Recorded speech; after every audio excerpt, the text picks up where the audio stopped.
Test, test. Here we go. Let's have some fun, gang. Grab all of our friends.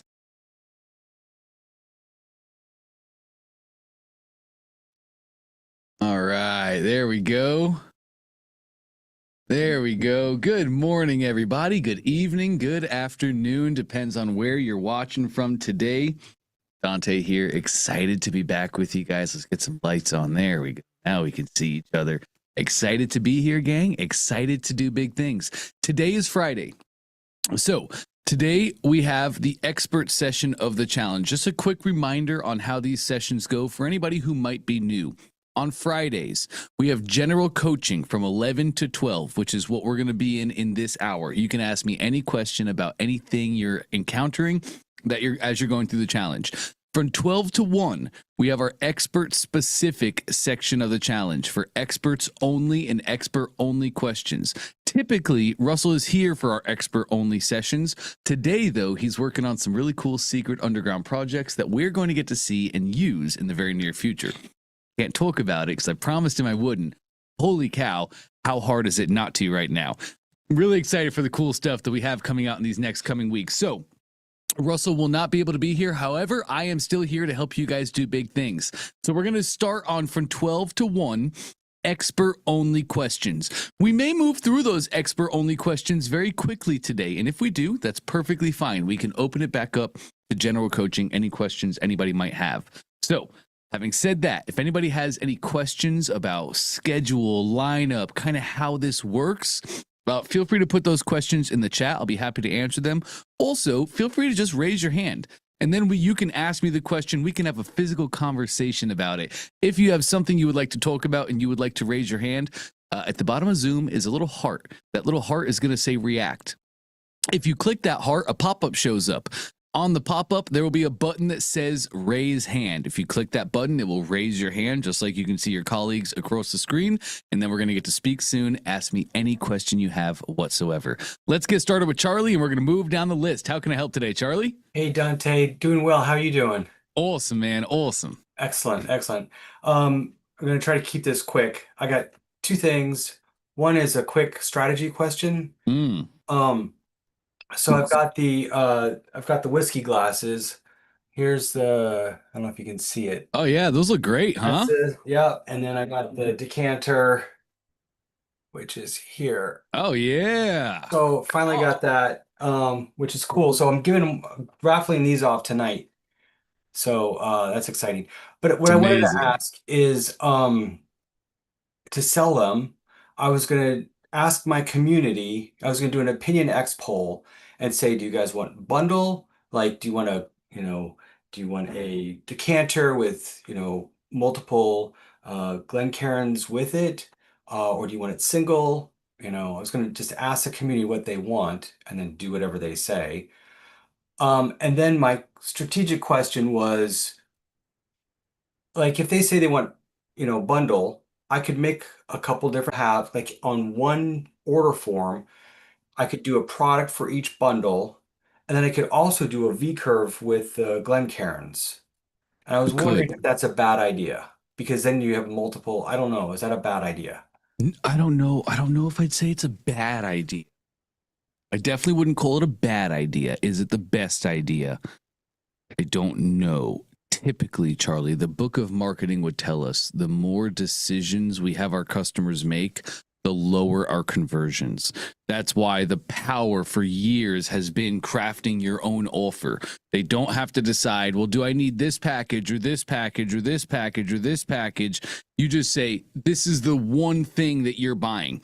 Trey talks about a lot too on the e-com side of things.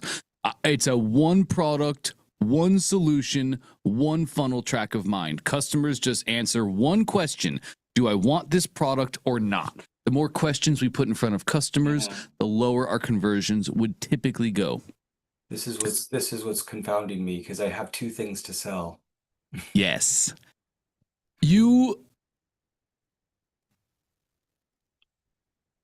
Here's what I saw, Charlie. Here's what I saw in my mind as you were talking about all this. You would make your one bundle, 2 glasses plus a decanter.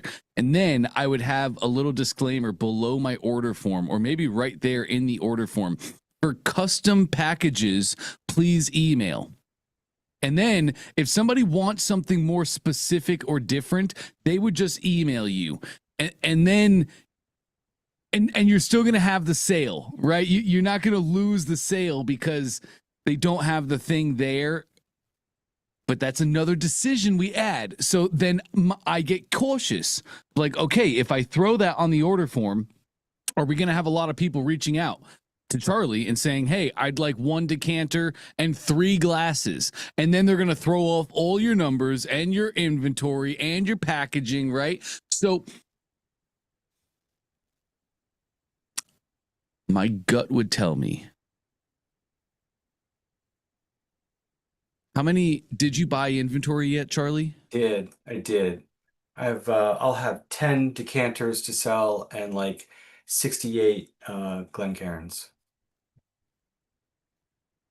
Yeah. Okay. For this initial run, I would probably tell you to just sell the package. I think your package, a decanter and 2 glasses, that fits everyone. Somebody might have more needs than that, right? Maybe they want to fill up their bar with these really great glasses and they want to buy 8.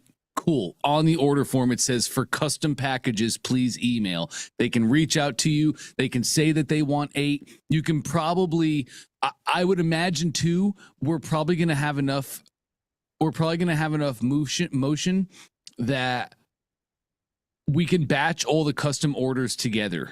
Right. So I imagine as I'm seeing it in my mind, somebody reaches out, they say, hey, I'd like to make a custom order. You say, fantastic. I can fulfill that.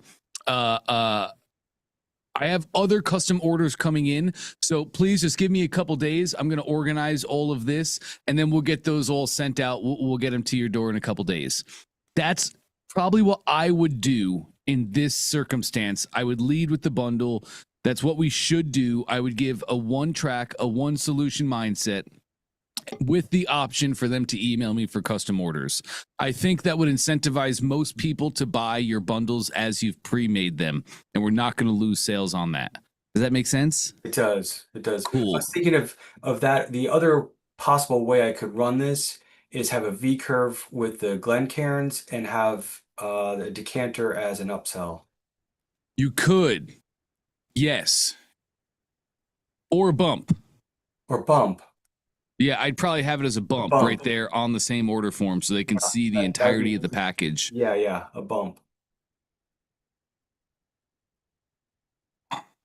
It just gets into decisions that we put on customers. Yeah. Now they have to ask them. Yeah. Ask them. Yeah, you definitely could ask them. Of course, when we ask, now we run the option of letting people down because I asked your opinions and I can't serve everybody. I can only do the one, right? So once we ask, typically somebody will be let down at the end of the day. But you're in the infancy stages right now, Charlie. Like as amazing as you're doing, it is still infancy stages. It's 3 months old. So, yeah, this is when we test. This is when we try. Realistically, nobody's watching. We can lose small here and win big months down the line. Right. Okay. So if you want to ask, I would tell you to ask. Okay. This is the time to ask. We don't want to ask 3 months down the line. We want to really have tried things and have our offers locked in.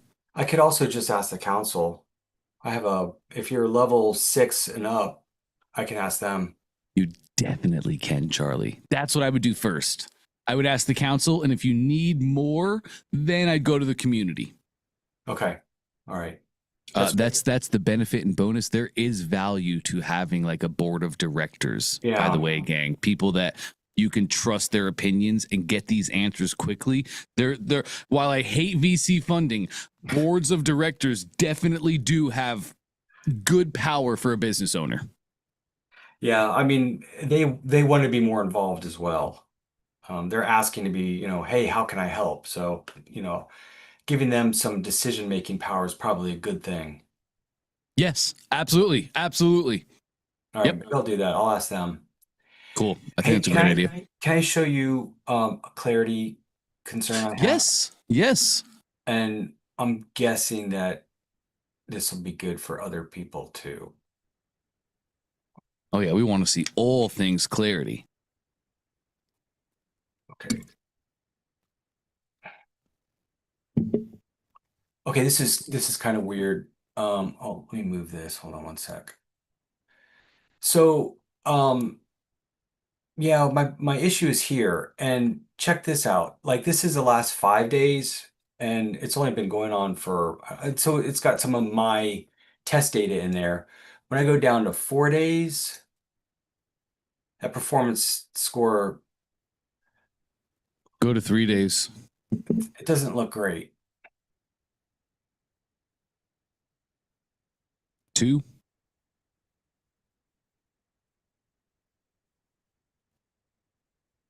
Okay, let's go look at the scores. It's very small. Can you zoom that in a Oh, skosh I'm for sorry, me? Dante. No, I it's not your forgot. fault. It's mine. I have my cameras across my room. Is that better? Yes. So it's this right here. It's the INP, which I don't know how to change. I don't know how to help the. So what I was reading is that the LCP is basically the size of your files, which I can Mm-hmm. control the size of my files. Mm-hmm. The CLS is something else that I potentially could control, but I don't know if I can control the INP, which is JavaScript errors or something like that. Well, I think.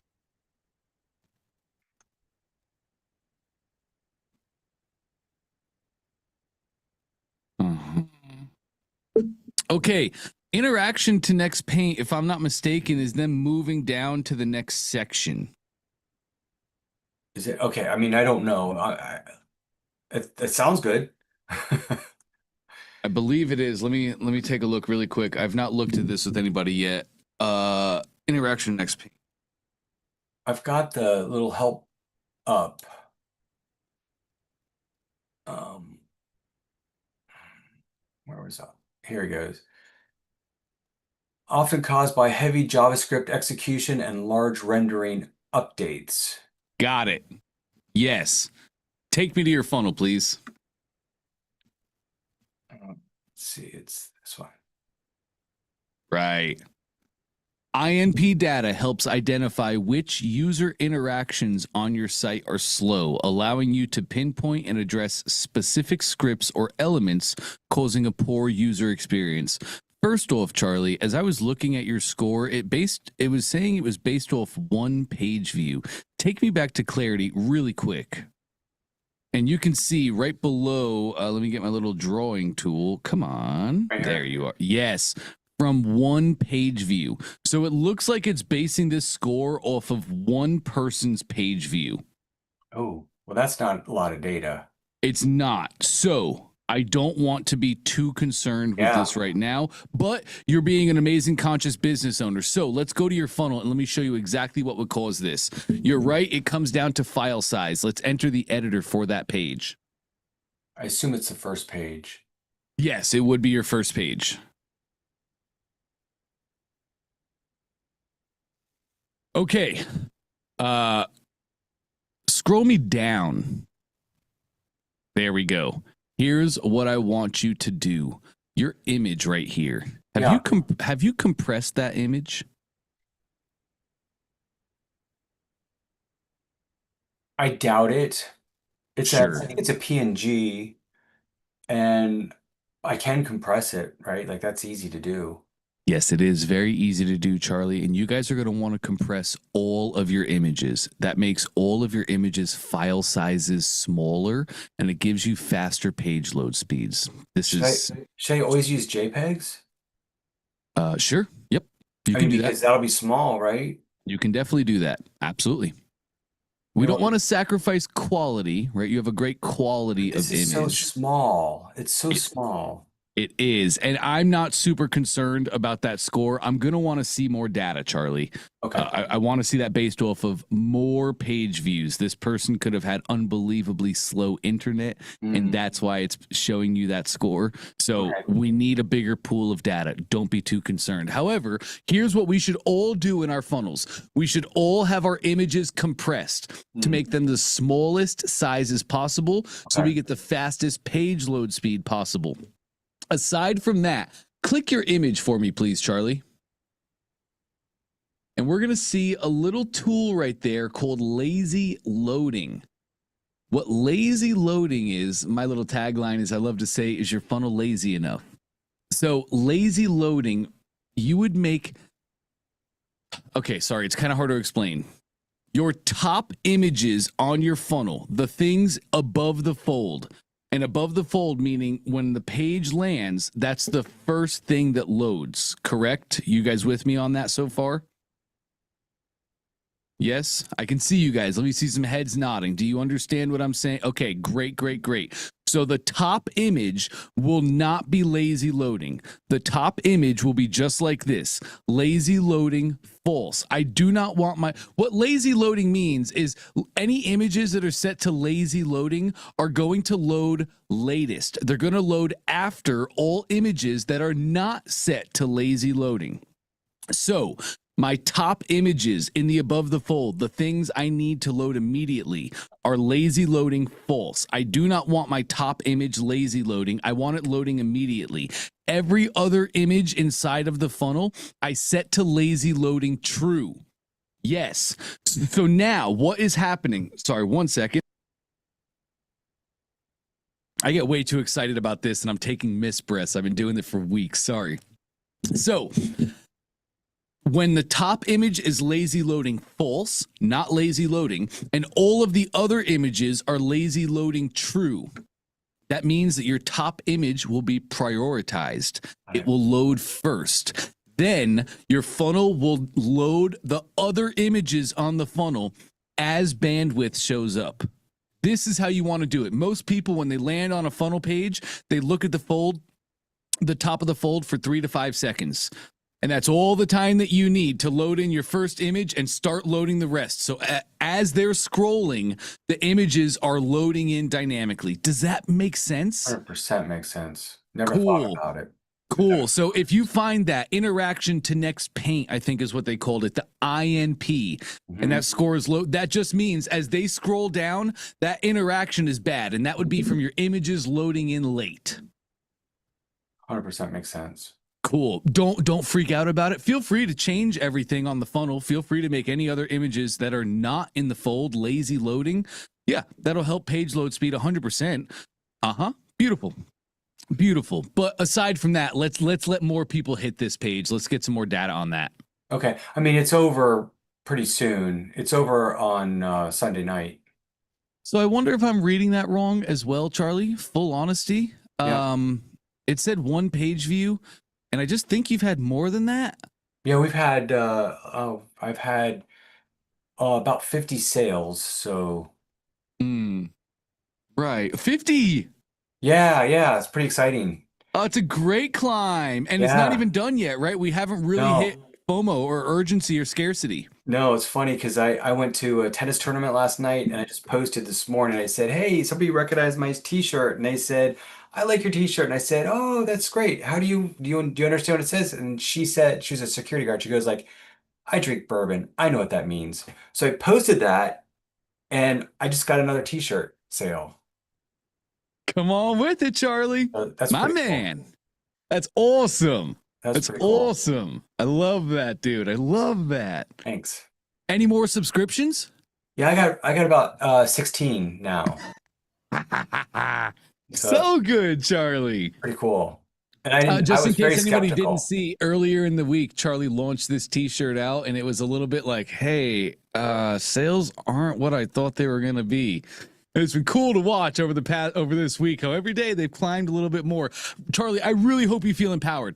I really hope you feel not even empowered, just truly powerful. That was a great job taking a story, posting it in the community to engage awareness about the thing and generate another buyer. Gold.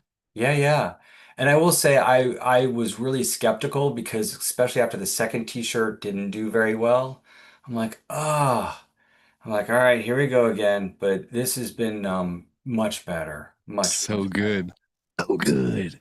I did the changes that you and Trey told me to do, and and it's a better t-shirt as well. So there's that. It's amazing. Amazing, man. Like, and you're getting so calibrated in learning opportunities here. You're gonna know what are great t-shirts. You're gonna know what's not gonna sell and not gonna work. It's gonna help you craft better products and just build the brand. You're killing it. Yeah, I mean, so to your point, the second t-shirt I thought looked good. My wife was going like, "No, that's crap." I'm like, "It's good," and it was crap.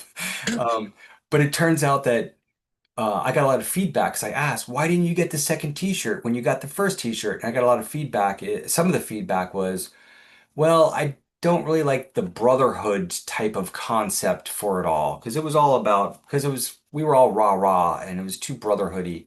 This one has nothing to do with it. It's just funny. If you're a bourbon person, you're going to understand it. If you're not a bourbon person, you might not understand it. Mm, That was way more beneficial. amazing. I love that. And I'm really excited. Are you going to take this to cold traffic? It's got bourbonado in the bottom, so I'm very scared about that, Dante. I got kind of scarred by it. I don't know. Sure. I'll ask Trey. Would you what I would tell you to do, Charlie, is I would tell you to just make a different design that you take to cold. And it wouldn't have the Bourbonado branding on it. It Just would be the change bourbonado. That's right. That's right. And I would just come up with like maybe another saying down there, or I wouldn't even have Bourbonado at the bottom. I would just make a new design, and that new design would not have that. That bottom part. And it Yeah. would just have the top. Mm-hmm. Yeah. Yeah. I'll ask Trey what he thinks about it. It's always a good thing for you to do. Yeah. All right, I've taken up too much time. I was trying to keep it under 10 minutes. I was too, but great job, man. I just had to talk about it. Really proud of you. Thank you very much, Dante. I appreciate it. This is my last day for the cohort. So I just want to say again that I appreciate all your help and guidance. I would be so lost without your help. I really appreciate it. It's my pleasure, Charlie. We're friends, so hit me up anytime if you need anything. Cool. I appreciate it, Dante. Cool. Love that, man. All right, Dr. Kurt, you're next. How can I help today? Good morning. I have a couple of questions on pictures. Ooh, lovely. So the first one is about my sales page. I don't have a picture of my product because I don't really have like a product. There are 3 programs plus a weight loss program. So that's the first question. The other question about pictures is throughout the funnel and even my webinar, should I be taking pictures of people that I know personally and having myself there instructing them in flexibility and balance and mechanics? Or should they be more like generic? Should I be looking at AI and trying not to have me in every picture? You do not need to be in every picture, Dr. Kurt. It is your webinar is not a focus on you. It is a focus on the customers and the frameworks. You can definitely have some pictures of you in authoritative positions, teaching, doing, and helping. But for the most part, you do not want your pictures about you. You want your pictures about the customers and the emotions that you're trying to convey with the slides that you're on. Okay.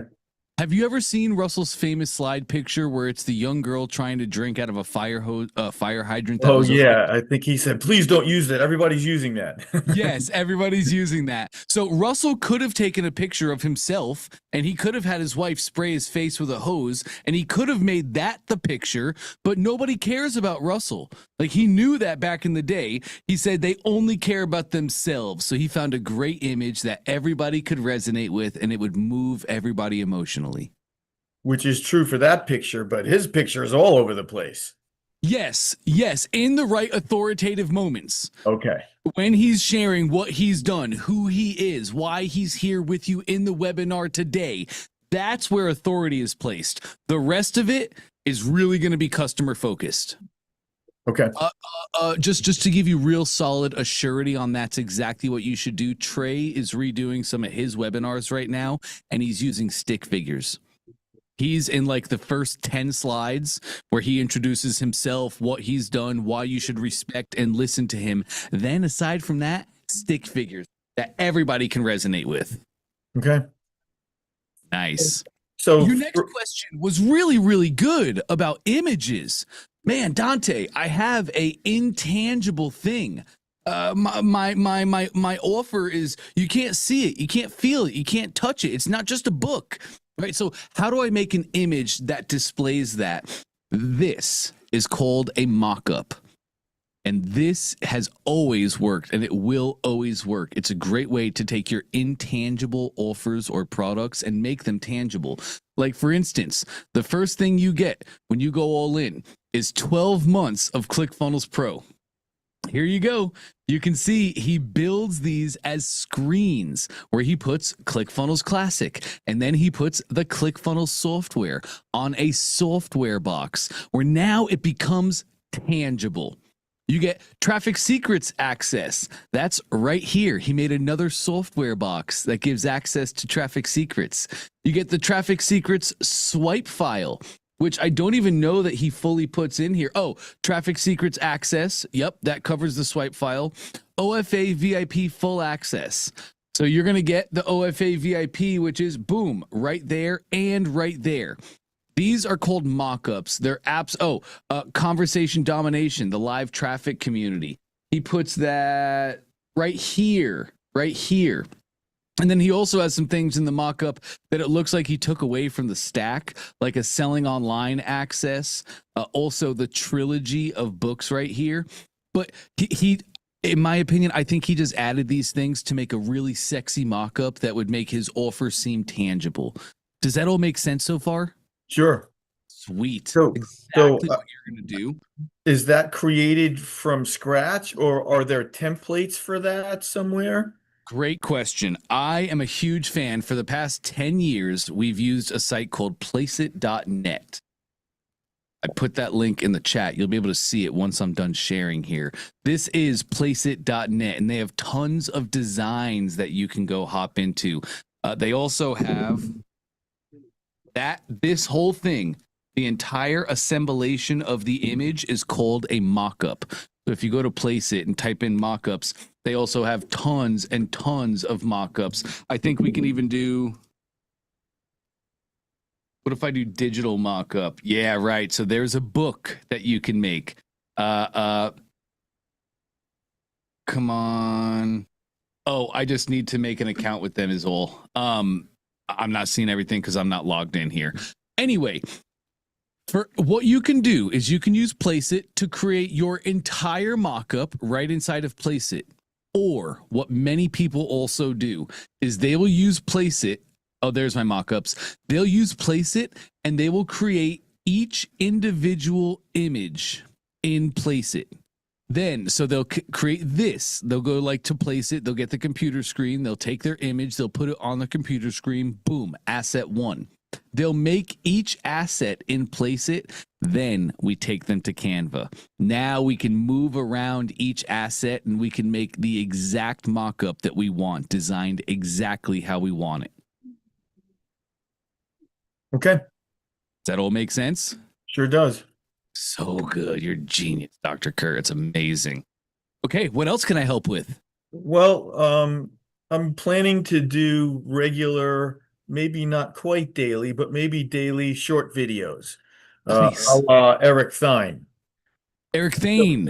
Are you going to do the 60-second authority framework? Yes. Just in case you guys don't know, Eric Thane's 60-second authority framework starts out with a big, bold hook and a promise. Is your funnel lazy enough? Most people's funnels are failing right now today. Sorry.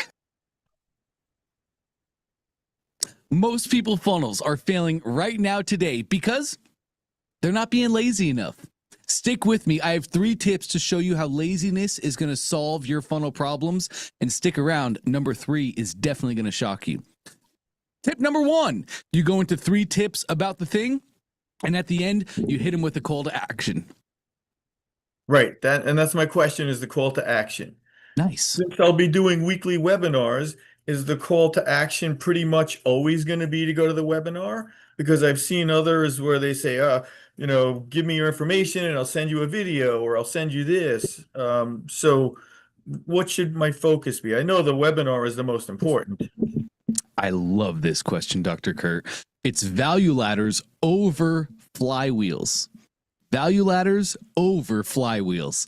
So, you should have the different steps in your business built. Your business is just a value ladder. That's all that your business is. So you should have lead magnets, some things that people can opt in completely for free and get results. Like, remind me, you teach about how to properly move, correct? Well, that's one of my 4 programs. It's weight loss by eating really clean.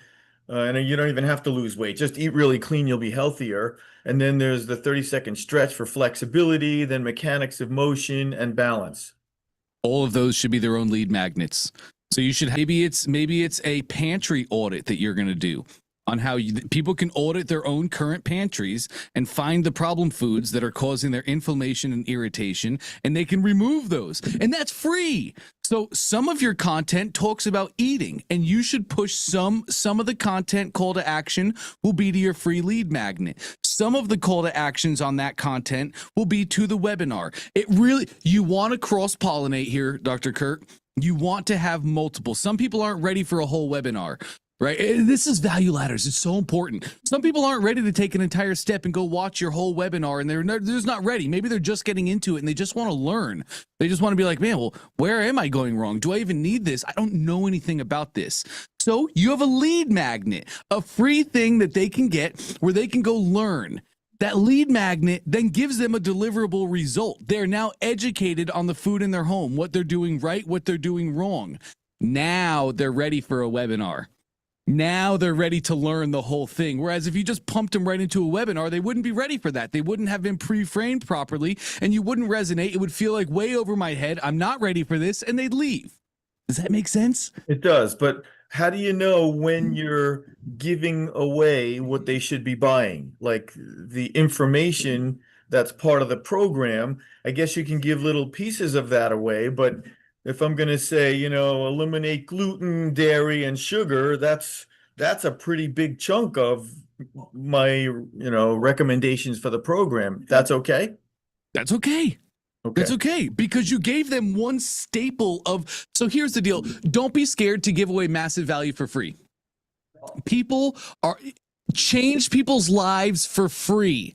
And then they will come to you and ask you, how can I spend money for you to give me more results? We need to build the know, like, and trust factor in our business. So Dr. Kurt, deliver massive value to people. Do not gatekeep. Actually give them a deliverable result. That's how Russell gets people to throw credit cards at him. Because that guy, so here's how I explain this. I've seen it many, many, many times.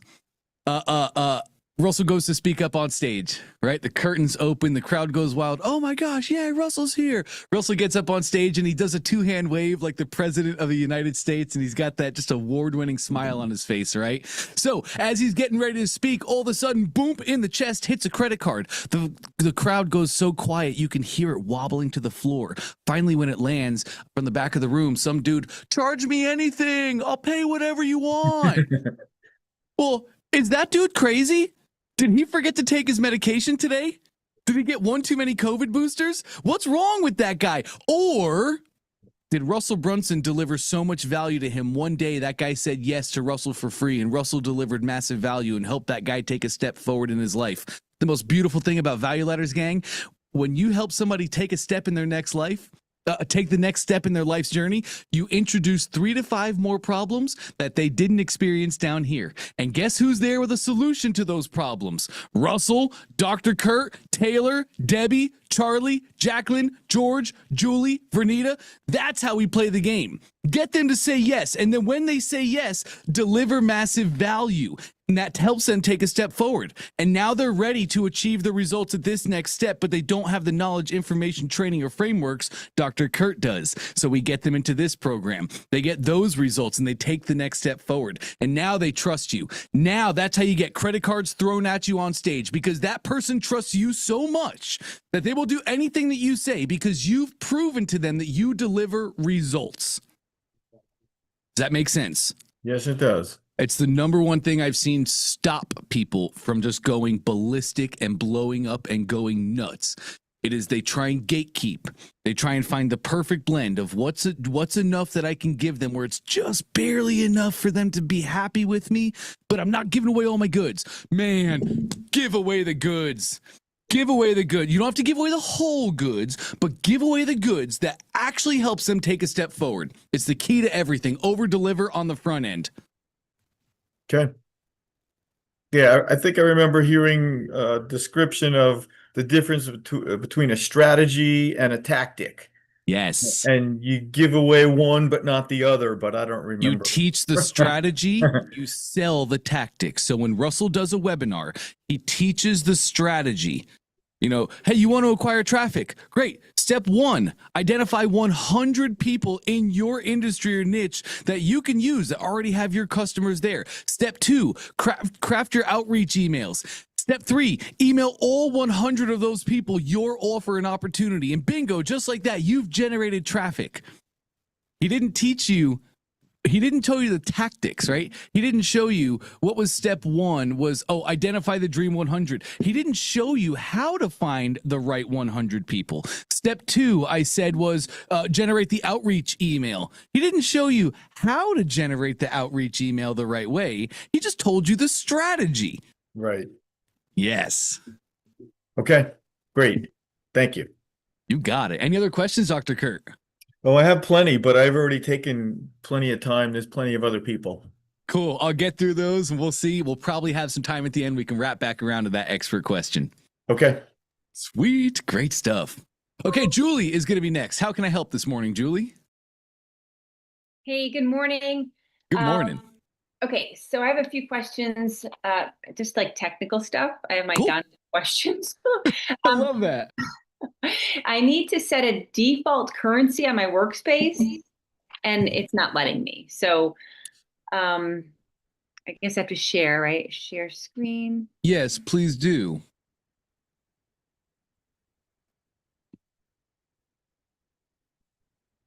So I don't even know, like I've been through so many different parts of my, can you see that? I see. Yes, I got you now.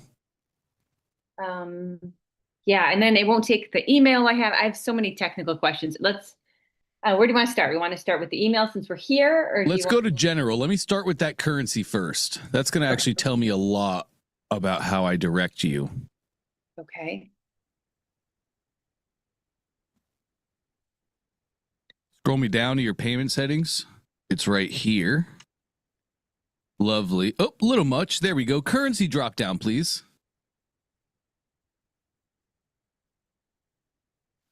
Oh, no results found. Have we brought payments AI in yet? I tried. Interesting. Oh, interesting. I am not used to seeing that drop down not work. Yeah, so I'm confused. So this is like a second site. So I have my main site, and then this is the site, like the workspace site I created for my son. So does that matter? Can I have two separate payment AIs, or do I have to go off of the same one? I'm sorry, do you have to go off the same payments AI account is what you're saying? Right. So I plan on getting his own Stripe account, but can we work off of the same payments AI and use a separate Stripe account? Yes, you absolutely can, Julie. Okay, but it's the same payments AI, so I don't know why it wouldn't be here. I don't either. And unfortunately, that's going to be a support question I'm going to have to put you to. I just don't have access to the back end or the support tools anymore. Okay. Who do I get in touch with for that? Well, if you're available, remember we can always start a live chat. So to start a live chat, you can click help in the very top right. If you see that. Yeah. Yeah, I've done that before. I just didn't know if there was a certain spot. Cool. Well, that opens up the support widget. Hey, Sarah, good to see you. That opens up the support widget, and then you can start a live chat right there. You can also always email cf2support@clickfunnels.com. cf2support@clickfunnels.com. That gets you right to the right agents that know exactly what they're doing on the software. And then once you do that, you can also request it to be turned into a live chat from the email, Julie. Oh, okay. All right. So that's the other thing is my email I brought over. Yeah, let's go take a look at that. Email settings. Yep. So when I go to choose my email, that's the only one that's there. Like my email address isn't there. Oh, well, we need to fix that. Let's scroll to the top. And we have email addresses.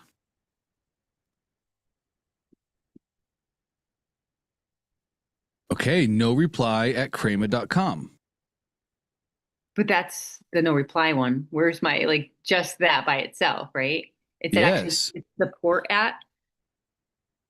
Okay, did you purchase that? That is an email inbox that you own, correct, Julie? Yep. Okay, great. We just need to add the email address. And it's what, support at crema.com? Yeah. Or sorry, C-Ray MMA. I see what it is. Fine. No, that's Cool, fine. got it. So let's just make that email address. Give it a nickname. You can name a nickname only you see. It's just so you can tell it apart from the list of other emails. You can name this whatever you would like. Nice. The name, that's going to be just the name on the email. Yeah, C-Ray MMA will be fine. Mm-hmm. Okay. Nice. Username is going to be support. Lovely. To the right, your domain drop down. Come on with it. That's right, Julie. Hit that, and we're going to choose. Oh, so interesting. I wonder if your browser's cached. Seeing what I'm seeing here, I'm really wondering if you're cached. Let me check some stuff out. Can you close this pop-up down, please? Let's head to your. I know it. What's that? You can hit OK. It's just saying you're not going to save the change. That's okay. We didn't do anything. I'm not worried about it. Let's go to your domains on the left-hand side, please.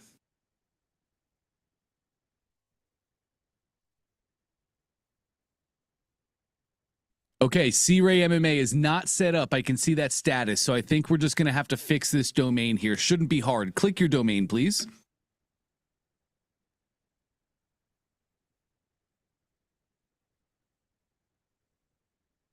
I set it up yesterday morning, like, and it said whatever video I watched said it would like take 10 minutes to 2 hours to like work or whatever. Yes, right? and it can take up to 48 hours as well. It really depends on what's happening on the entirety of the internet, but it's very, very, very rare that I see it take longer than 24. What I'm seeing is that the domain is still showing as not set up. So let's validate ownership. Click that button top right, please. Unable to verify ownership, may still be propagating. Okay, but it's probably not still propagating if I had to take a guess. This domain, is it doing anything right now? Oops, sorry, I didn't mean to write that. Is your domain currently doing anything like hosting a website, or is it doing anything online, or is it only going to be used on your funnels? No, it's only for here. Okay, cool. Did you take these records and put them in your domain's DNS? I did. You did? I copied them all over. Okay, amazing. Scroll me down then, please. That's it. Click validate ownership again. It's so hard to believe that it's still propagating, but it's possible. And I want to set you up into the weekend properly. That's right. I mean, I'll just wait. I guess, what'd you say, 48 hours? So it can, but that's so rare, Julie. What I would like to do is I would like to remove your www is not there. Do you mean on the root domain, Debbie? I'm seeing she did add www, or are you talking about that C name?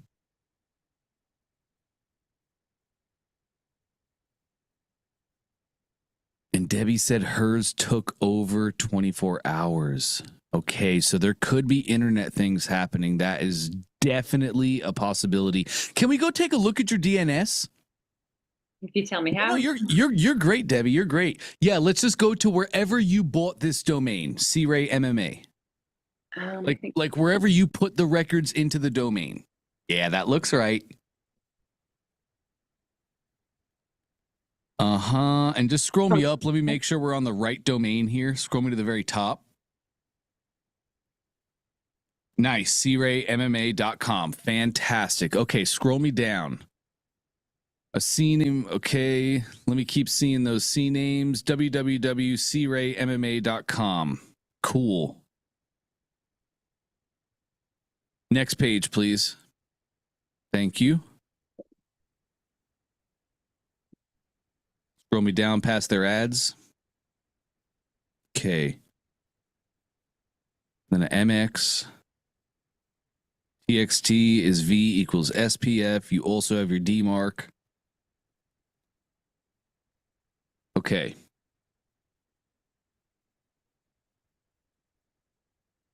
So it has not been 24 hours. Is that correct? I did around like 8 yesterday morning, so just over 24. Man, it's just so hard. This is a tough one, Julie, because it truly does depend on what's happening on the entirety of the internet.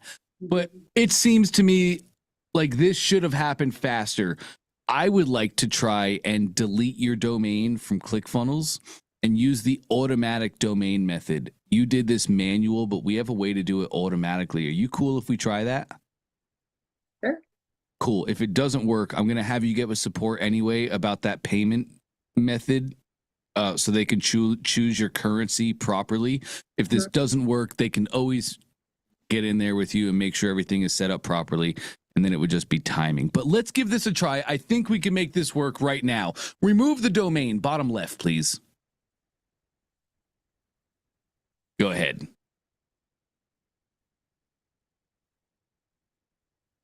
Reload the browser.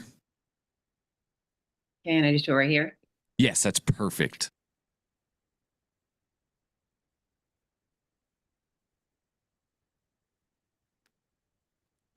Great.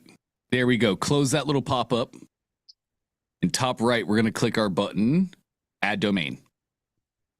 Okay.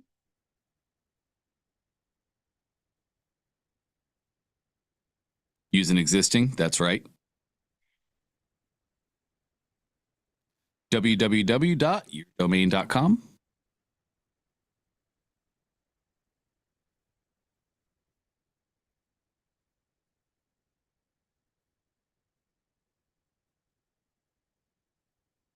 Oh, I spelled it wrong. Oh my God. Wait. That's okay.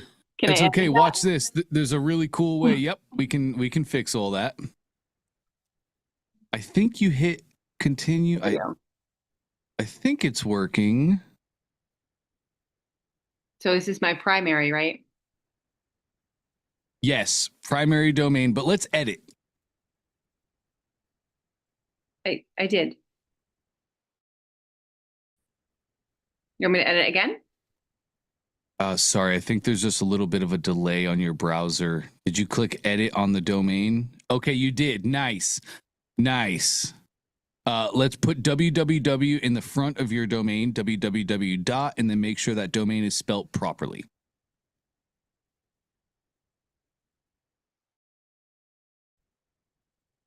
Yes. Great. Then we can continue.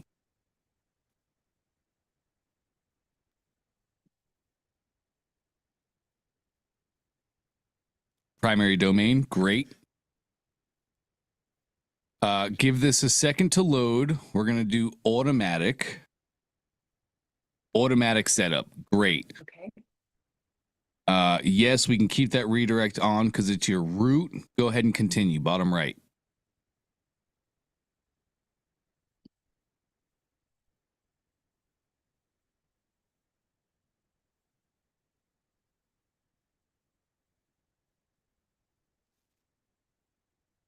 Working? I think so, yes.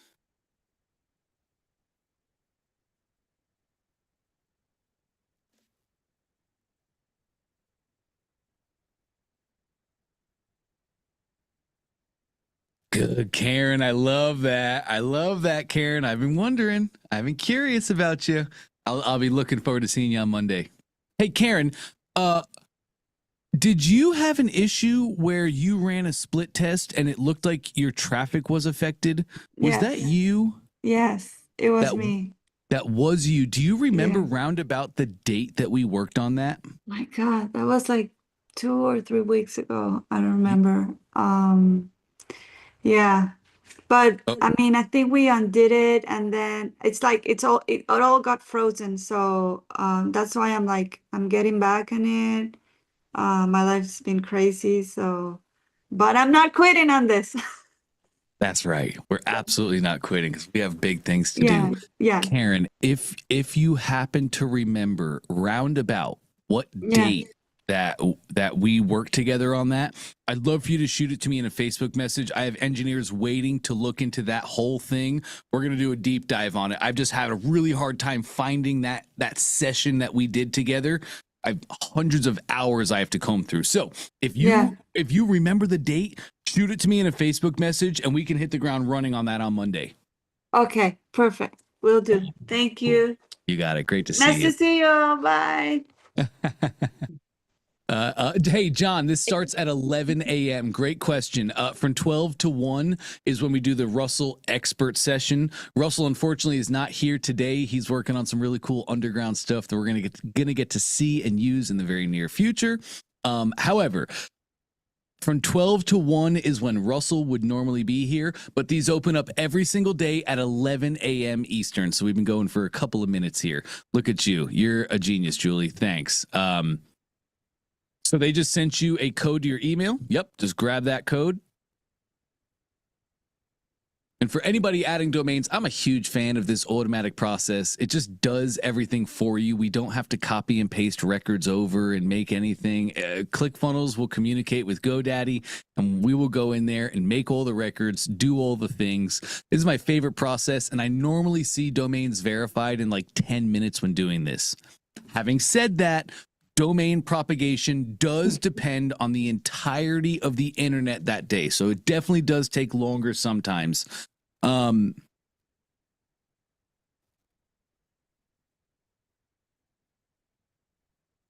Okay, scroll me down on that list, Julie.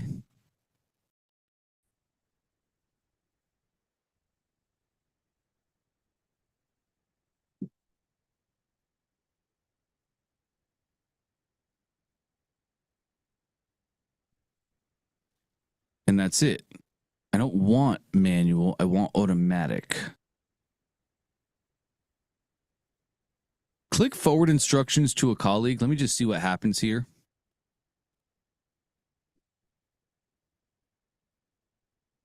No. No, you can close that. Is this what happened the first time you tried to add your domain, Julie? Yes, and then I did all this, copied it and pasted it over there. So you tried automatic and it put you into this. Mm-hmm. Okay, we didn't delete your records and they're all going to be the same. Click I've copied the records here. It's that blue button. You might actually have to click copy on the records. On all of them. You might have to for that button to go blue and light up.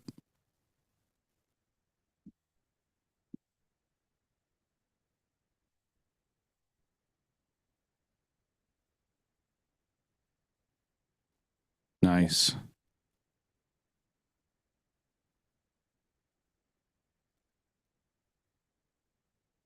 Hit continue.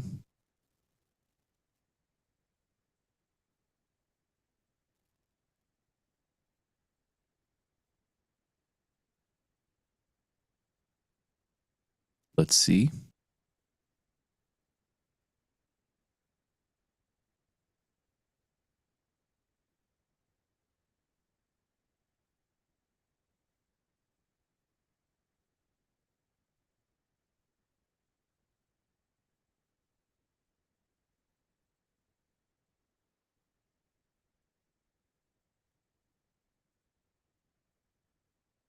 Yeah, let's let it do its thing here. Say, okay, I'm just going to turn your camera off for a quick moment, Julie, while this does its thing. That will help our load speed tremendously.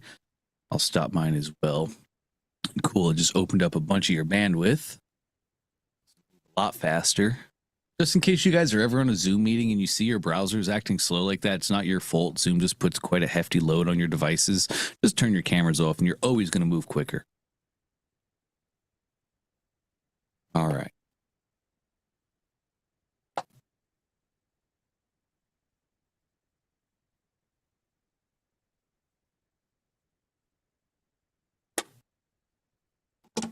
want to give it a little more time here just to make sure. Yeah, I mean, do you want to go, let someone else ask while this is going on? No, I feel terrible, Julie, because we're going into a Friday and I'm not a fan. I want to smash hurdles on Fridays, set you guys up for the weekend so you can do big things while the safety net's not here. Validate ownership, top right, please.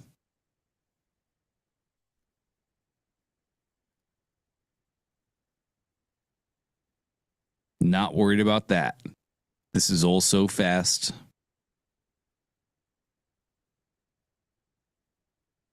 Okay, here's what I want to do, Julie. Yes, here's what I want to do. I'm gonna have you get with support to set up your actual currency on your workspace. Just a quick reminder, to set currency workspaces, we just go to the general tab right there, and they'll do all that for you. Just tell them the currency you want, and they're gonna set it all up for you.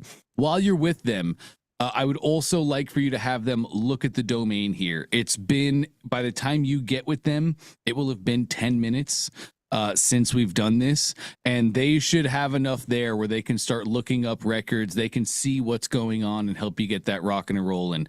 We can get all this set up the right way today so that you don't have any of these issues looming into the weekend. Is that okay? Yeah, definitely. Okay, cool. I feel sorry about that. I feel terrible. I hate leaving you guys without solutions on a Friday, but my hands are tied on this one. Yeah, no, that's okay. So my next question was about products, which I can't load any products in. Although I have a bunch of products in there that came over from the ZenDrop. Okay. So I do want to know. So when I tried to create a store, all the products were already in there. I don't want all the products in there. Is there a way to not have all the products in there? Yes, there is. If you want to share your screen, I can show you that. Oh, I'm sorry. That's okay. Hold on. Let's see.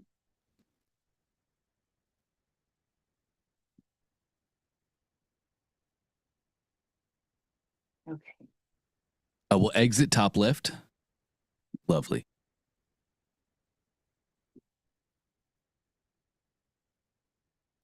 All right, let's go to your products tab. Bingo, all products. Now, to the right of these products, you have your visibility. Oops, I got my tool gone. You have your visibility, and that's going to show you where the products are visible. You can see they're all visible in your online stores. So the products that you do not want to be visible in your store, very easy to fix. Just go into your first aid kit, please. It's the same steps for any product. Once we go into the product, top right, we see the sales channel visibility where we can choose to or not to show that product on the storefront. Bingo. So, do you want the first aid kit to not show in the store? No, that's for his Boy Scout stuff. So this is the MMA one. Okay, great. Then yes, then you did perfect. You untoggle online store, update the product, and this no longer shows in this workspace's storefront. Okay, perfect. And then one more question. Yes. Can you have two stores? So I have his Boy Scout one and then I have the MMA one. Can there be two separate stores in one workspace? No. One store per workspace is how that's going to work. Okay. But all the products are in all of them. Correct. Products are account wide. Stores are workspace specific. Okay, perfect. Awesome. What you could do too, Julie, if you need to get started fast, you can just build a funnel that looks and feels like a storefront. So it would just be a funnel that is built to be a storefront. And when they click on the product, you can have different pages in the funnel that actually makes it operate kind of like a storefront. But do you have multiple workspace access on the plan that you're on? I have 3 right now. Yeah, I figured. So definitely I would recommend 2 workspaces so you can run stores properly. Okay, I'll do that. Yeah. So. What else, Julie? Anything? I don't think I can do that yet because I'll go back and look. So when the first person asked your question today, he had the shirt up and he had all the sizes. I just need to know how to do that, but I don't even know if I'm there yet. So I should probably take care of all this first. Yes, we definitely should, but that just comes down to that's very simple. I can show you how to do it just like I showed Charlie. It's not hard at all. Once we have payments AI in our account and we have our currency set, then the order form actually works and we can go set that up. Okay. Is there a training on that, or did you answer that at someone's? Do you have the date? Like if you went through that? On what exactly? Setting up those products? Yeah, all the sizes like under the t-shirt. That's a great question, Julie. That's a great question. I definitely have that training. I've done it dozens and dozens of times, but it just gets lost in all the other recordings. So I should definitely put that in the main training. Sorry, let me just take this note real quick.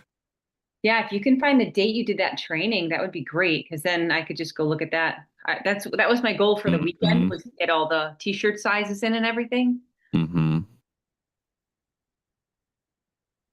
Okay. Yes.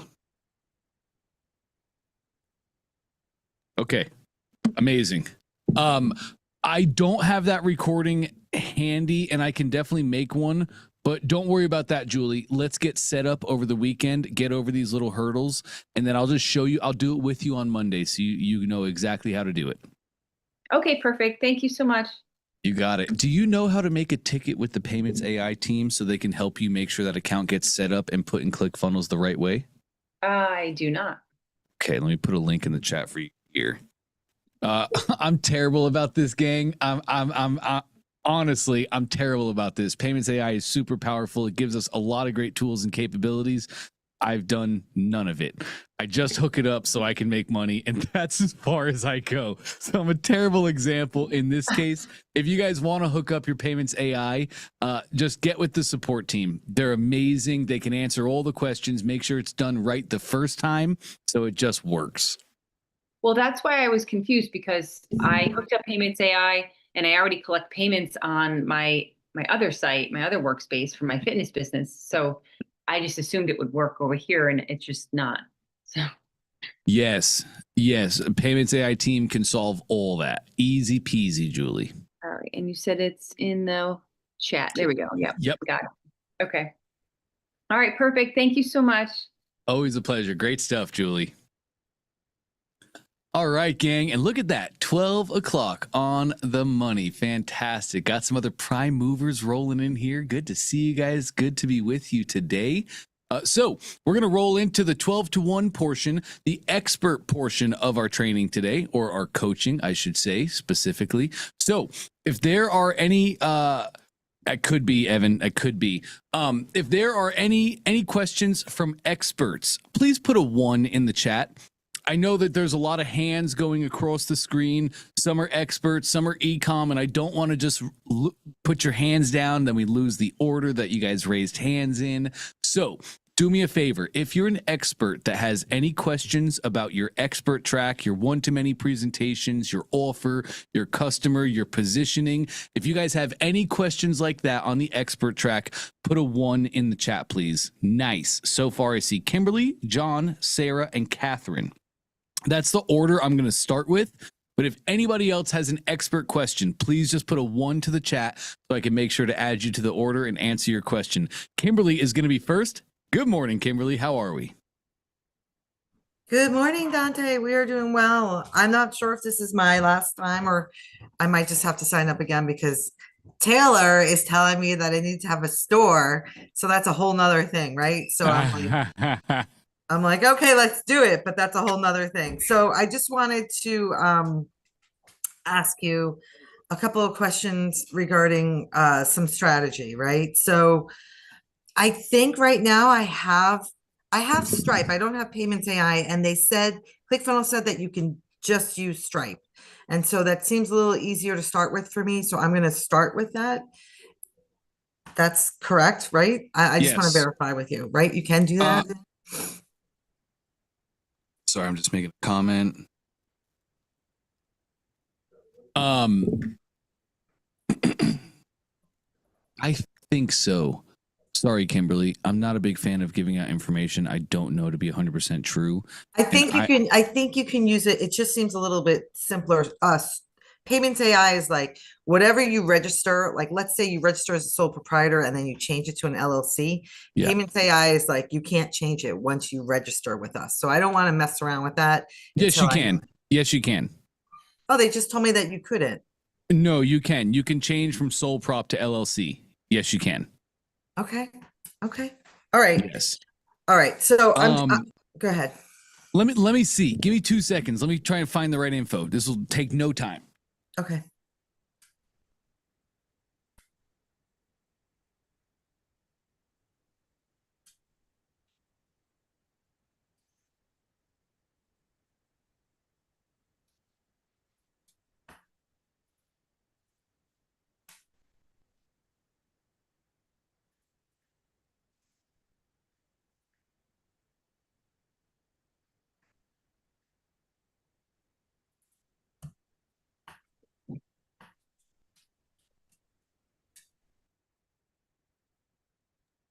It's good for me to know as well, Kimberly, because I set up a sole proprietorship with Payments AI, and I'm potentially going to need to do the same thing. Yeah. LLC, I heard from my other mentor that Payments AI is very strict. And I'm like, when you're just starting, you want something to just flow, right? I totally get that. Yeah. And by the way, Charlie, you have to listen to your wife, right? She called that second t-shirt. She called it. She did. Yeah. It's a lesson. It seems like us guys are never going to learn, right? Just listen to our wives. Try. Hard-headed. So I just asked, I'll be able to get the right information soon, Kimberly. I think direct to Stripe is available to everyone. I think you are absolutely correct. And then you can just go direct to Stripe, super simple, set up Payments AI later. Payments AI is powerful. Don't forget it. Don't sleep on it. It's awesome. But yes, I think direct to Stripe is up and running. Okay. Okay. Thank you. And Absolutely. Then I have, when I'm doing these TikTok things, I put up my website after, and my website disappeared. Remember when we linked my website to go to the 20-minute class? Yep. Okay. So now I get, this could be an awesome page, like that link that ClickFunnels gives. So I just wanted to double check, while I'm putting up my website now, that it's going to the class. Do you mind taking a look for me? Yeah, we can do that. Okay, thanks. Because I have people telling me that this is not it, right? So this is the morning transformation, the 20-minute easy class. Mm-hmm. Where do I go ahead? Well, no, sorry, what's the question? The question is my my website should be flowing to this class, but it's not. It's flowing to the website that I made is now lost and I have to recreate it. And it's flowing to a funnel that says this could be an awesome page, right? That beginner funnel. Okay, so our redirect is wrong then. Yeah. More than likely, I put a redirect on your root domain. So if they go to www.modernkundalininiflow.com, it redirects them to your funnel and the URL that we have right there, right up top. Does that sound about right? Yes, it's not doing that. Okay, well, let's go check it out. First off, click that URL at the top, copy it for me. Nice. Let's go to your domain, where your domain is. Wherever you bought that domain, Modern Kundalini. Oh, an Ionis? Okay. Sure. Oh, that's an Ionis tab right there. You have it open. Oh, good. I'm glad you can see. Okay. Would it be here on the DNS? I don't think so. Oh, right here. Adjust destination. Where? Adjust destination. Okay.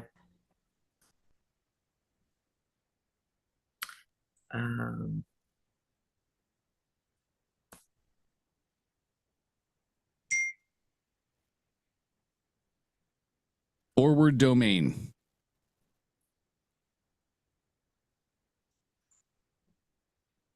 Right. So there's no redirect. Go ahead and put that in. Yeah, we did this and then they messed up something. So, okay. So just save it Save it. and that should be good. Scroll me down. Let me just double see that. The target is modernkundalininiflow.com/20-minute. Beautiful. Same URL as your funnel. Open up a new browser tab and just go to your root domain really quick. Let's see if it's working already. Up here? Yes, www.modernkundalininiflow.com.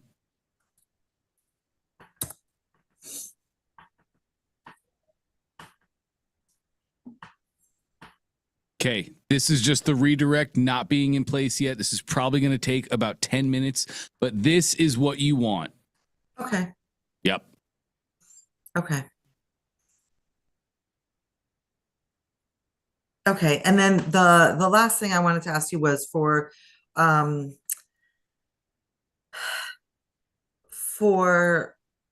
ads, right? Because I'm gonna do ads next. I was told to spend the same amount of money as the ads. Like this is $27.95 or 97 or something.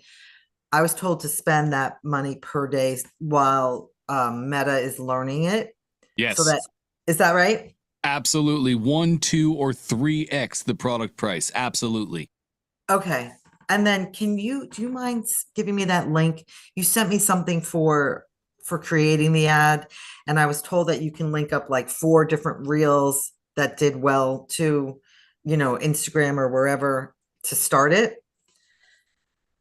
But I'm not sure how to get that done.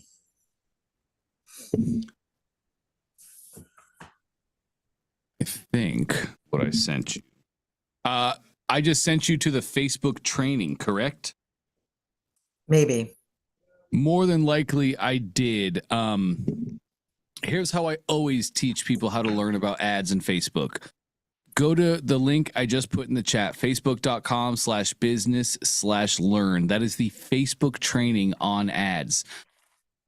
It's impossible for companies like us to stay on top of ads because Facebook changes every week. We would have to have entire departments that are just geared towards staying on top of Facebook. We don't control them. It's impossible for us to be current. Facebook is always current, though, as they change, as they make additions and take away. Their training is always up to date and current. So I always recommend that people go first to the Facebook training, get their foundations poured, and get their knowledge and understanding. Then from there, Kimberly, you can just go to YouTube. You can just Google. You can just use ChatGPT. Right? You can literally go to ChatGPT if you're trying to use Instagram Reels in a Facebook ad. Just go to ChatGPT and say that, but you'll have an actual knowledge of how the Facebook ad center works. I would have to guess that's what I told you. That's what I typically tell everybody. Okay. I think that's a fair next step. I mean, as far like it needs to have a little lift off now. So do you have any other recommendations for me? Put clarity on the funnel. That's on the funnel. That's all I care about. That's all I care about. Start, go, and do. Put clarity on the funnel. Take the data from our customers. Increase the funnel. Improve the brand. Done. Okay. All right. Thank you. Awesome. You got it, Kimberly. Great stuff. All right. We're going to roll over to John in just a second. I know we had some people join in a little bit later. So just a reminder, in case you didn't hear, if you are an expert and you have an expert question in any way, shape, or form, please just put a 1 in the chat for me. Let me know that you would like to come up and speak. We're going to focus on experts for now. All right. John is next. Hey, John, how are you, man? I'm doing great. Can you hear me? I can, loud and clear. Man, it's kind of exciting to talk to you. I've seen so many of your videos. Cool. So I'm brand new, and I don't know. You can skip me if I'm not the right person. When you say expert, but I mean I'm doing the 1 to many funnel. Does You're that an mean expert? Okay, great. The things you just said about the notes, or excuse me, about the ads has been helpful. I guess I wanted to just show you my funnel and then get some strategy and thoughts. And I had no idea what my numbers are supposed to look like, but I finished my my perfect webinar, and then we set a date, and then so the date is coming up September 4th, and I have the presentation done, slides are done, the funnels done, and now I have been trying to use my social media to get people to save a seat. And I've had 1,560 unique clicks, and I basically have had no people that don't know me register. And so I just don't know. I've been messing with the verbiage and kind of freaking out a little bit. So I just didn't know Okay, what to so do. click. You've gotten people to go from the ad to the funnel, but we're not getting opt-ins on the funnel. Right. Nice. All right, let's go take a look, John. Okay. I just clicked that link that you sent me. Let me see. No. Love that. And there it is.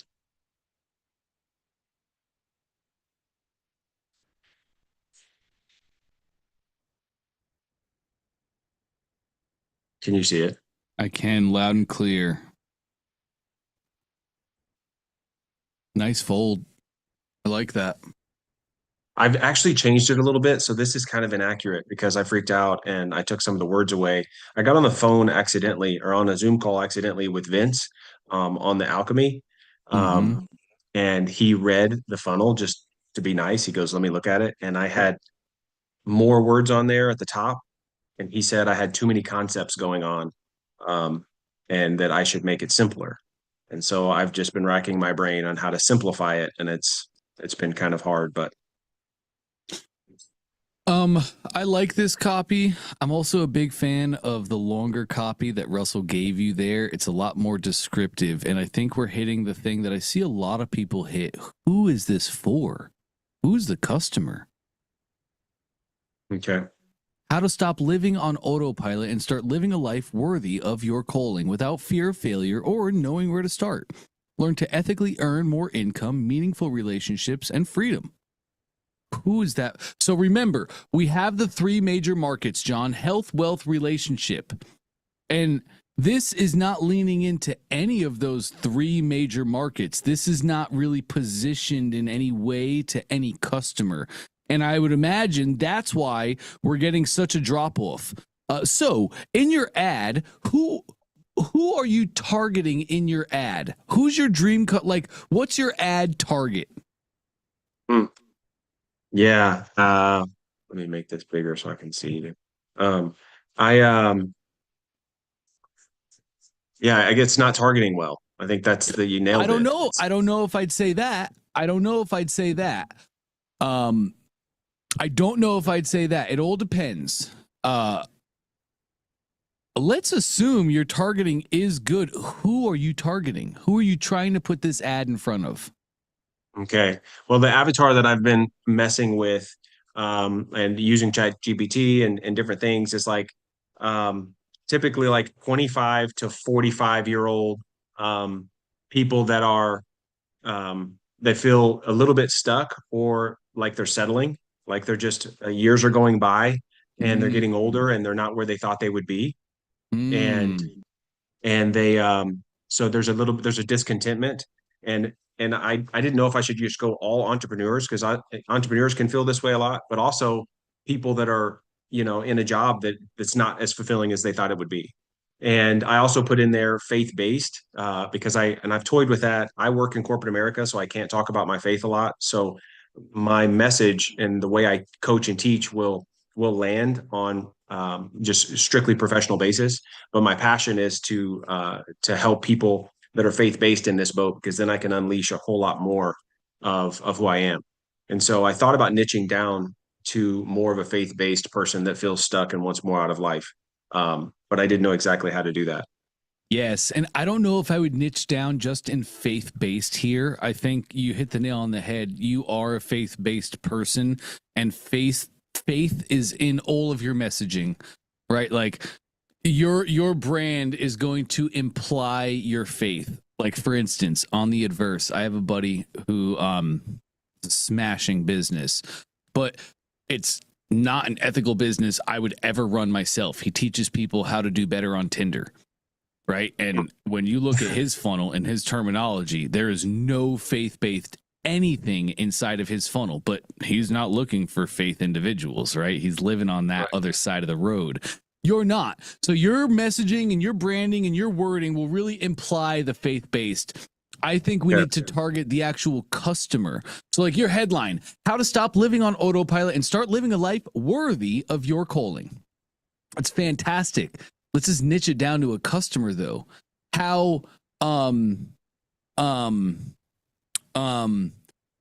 busy professionals are done. Learn the secrets of busy professionals getting off autopilot. Learn the secrets all busy professionals know to live their life worthy of calling. Right? It's just having that dream customer call out in my headline. So they know. You did a great job having that little banner up top, free web class. You could do free web class ... for employees only, for driven employees, for employees who want more out of life. Just these little signals that we send. Because like I imagine as you have a great, awesome image. I'm a huge fan of your image, but like this is stuff that I go through all the time as an entrepreneur, as a husband, as a father, as an employee. But this right now resonates with none of those parts of me because it's not calling any of that out. Does that make sense? Yeah, it really does. I'm gonna get back to this so I can. It makes perfect sense. As I look at this and you're reading it out loud to me, again, I went through the whole prime mover training, and at the very beginning, it was because they said give people what they want and sell them what they want and give them what they need. And so I messed with my line for so long because I've coached people and I've been blessed to have some really cool experiences and have major transformation stories and all kinds of stuff. I can't wait to get people to the webinar. And so like, how do I, and there's a framework in there. It's called brain mapping. It's unique. It's a new opportunity and it transforms people. It gives people hope and confidence and all these things. And so then I'm like, okay, so the hardest part for me has been the how to without, because it's who is my dream customer? Because I've life coached 19-year-olds and I've worked with the C-suite and they all need the same encouragement and and it lands. And so that's been tough for me. I used to say, how to make more money, how to make more money. What was it? The very beginning. It was just so short and sweet. There was just a how to without, and I just filled it in without fear of failure or knowing where to start. How to earn more income. Because they're like, that's what people want. And I'm like, but that sounds like I don't know. It sounds so, I don't know.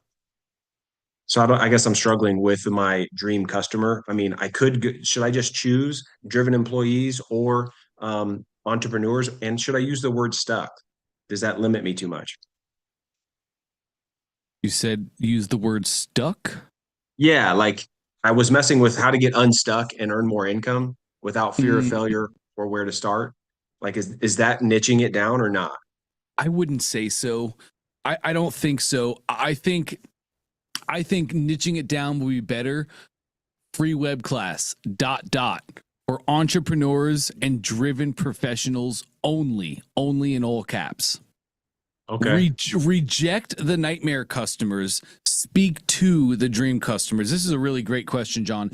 And I've seen it. This is the most common question I see. Marketing. So how I like to say it, if there's a 10 commandments of marketing, scratch that 8 commandments because 10 makes me feel like a heretic. If there's 8 commandments of marketing, number 1 commandment is, of course, know thy customer. And which of the commandments is the most important? Well, the first, of course, know thy customer. So everything always comes down to dream customer, as we're seeing right here. And then as we talk to those customers, the headlines always end up revealing ourselves. So did you run that headline in the past with success? No, I've never run this headline before. This is my first ever funnel. And it's I'm sorry, the previous headline you just gave me, you were talking about, it was simple. How to earn more money without knowing where to start. No, Okay. I didn't. That's just what I put in my perfect webinar where I was going through the modules and I was getting feedback and they were like, yeah, I guess that's fine. And, and so, but when I finally launched the funnel, this is close to what it said. I actually had a headline at the top, but it didn't call out my customer. And so I deleted it. So I've never called out my customer before. I'm excited to implement this and pick and go. But yeah, I have a little following on social media, and so I assumed that I have some low hanging fruit, and so people kind of wanted to see what I was doing. I did the whole, hey guys, I've been working hard behind the scenes on something. I'm excited to show it to you. I like was warming them up, and then I finally said okay, and then I did this little ad slash reel that was kind of had like a little visual hook, and then I said, hey, save your seat below, and then I got like I said, 1,500 people, and really the only people that registered are people that that know me, no new registrations. Interesting. Yes. Okay, I think really this is probably just a opportunity. Is most people don't scroll. I have clarity and like nobody scrolls, so that I was going to ask you about the other stuff, but Yeah, like I have good stuff. If they would look down, I would think it would help them, but we need to get a strong hook. We need a strong hook so that they read the story. If we don't have a strong hook, Trey Llewellyn likes to teach where does the water stop, and I love this methodology for finding the problems in my funnel. So you have an ad. I'm just going to stop your screen really quick so we can look at each other here. okay. All right, nice. So you have an ad. Think of it like those little Facebook pictures that you see. There's like 7 pipes all intertwined in amongst each other, and it's like, which one fills up first? It's just following water. So imagine a staircase going downwards. You dump a bucket at the top, and that water is going to cascade down the stairs. Where is it stopping? That's all that we look at constantly, and we find the problem. We fix those problems until the water flows beautifully from the top to the bottom. So you're running an ad, and it sounds like, without looking at your stats, we can look into your stats on all this next week, John. But you're running an ad, and it sounds like people are flowing from the ad to the funnel. Number one thing I look at here, congruency from ad to funnel. Do I have the right branding on my ad and my funnel? Or is my ad black backgrounds, my funnel is neon green? That's incongruent. Customer clicks the ad, go to a page, and like, whoa, that looks different. Now we're confused. And a confused mind always says what, gang? No. That's right. Every single time without fail. So we look at congruency really big. And that's what I'm seeing so far. Water's flowing from the ad, goes down the first step. It's all bunching up right here on my registration. So I'd look at my congruency in my design and my copy. What things are we saying in the ad that's getting people to click on those? And are we saying that same thing in the headline? Or are we hitting them with different messaging that they're like, whoa, wait, what is this? I thought it was this thing, and now I'm confused. Now it's not here. And the confused mind always says no. So do you know, like, off the top of your head, what's your ad say? Yeah, it's not congruent. So I don't call it my customer, and the congruency can get much better. I was focusing on the visual hook and trying to be interesting, and so that's what I was focused on, and that's it's, I don't know if it's or not, but so I'm gonna focus on. I'm excited already because I'm gonna call out my customer, and I'm gonna make it more congruent. Design and copy congruency. And I think that's going to help the water. And so I can't wait to talk to you next week and see if it fixed it.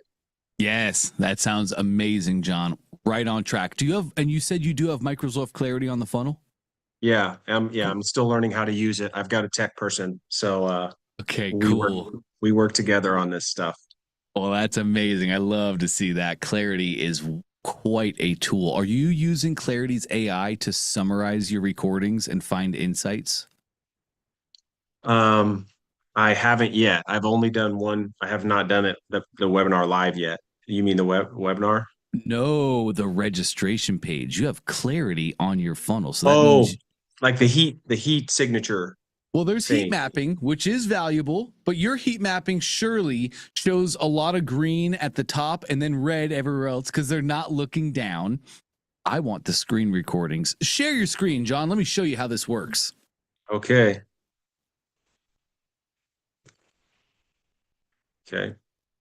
Okay. Do you have Clarity pulled up by chance? I don't think so. Just go to, I think it's clarity.microsoft.com.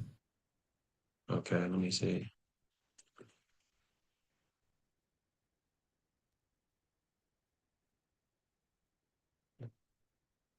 Bingo. I'm losing my mind. Just type in Microsoft Clarity. Microsoft. Just type in. Yeah, just type it in with spaces like it's going to do a Google search. Oh, there you go. You have it right here. Oop, my tool's gone. It's that link. Click that one. Perfect. Bingo. Okay, cool. Autopilot funnel. I think that's the right project, correct? Yeah. Yes. Nice. Yes, We have filters at the top, which your mouse is currently on the last 3 days. We can change our filters to change for different days that you might have had better traffic. There you go. You can change your last days right there. Or if you want to set custom dates, you can set custom dates as well. But let's just stick on last 3. That's simple filtering. Or 4. Let's do 4. Go ahead. Yeah, you can apply that, John. That's cool. Okay. Sure. All right, now we can see you have 92 unique users and 1 live user. That's probably yourself on your page right now. But 92 unique users. There is my data. So click the recording icon to the right of that. Now you can see all 92 recordings, and there's massive value to going through and watching these recordings. For years and years, I've had to try to convince business owners that it's a good use of their time to take the first hour of every day and watch their customers on their funnel. I don't know why I have to try and convince people this is a good idea. I still do, though. So now times have changed. Check it out. Top right, summarize recordings. It's 2025, baby. We have AI. And because this is a Microsoft product, we have Microsoft Copilot built into it. Yeah, start with your top recordings.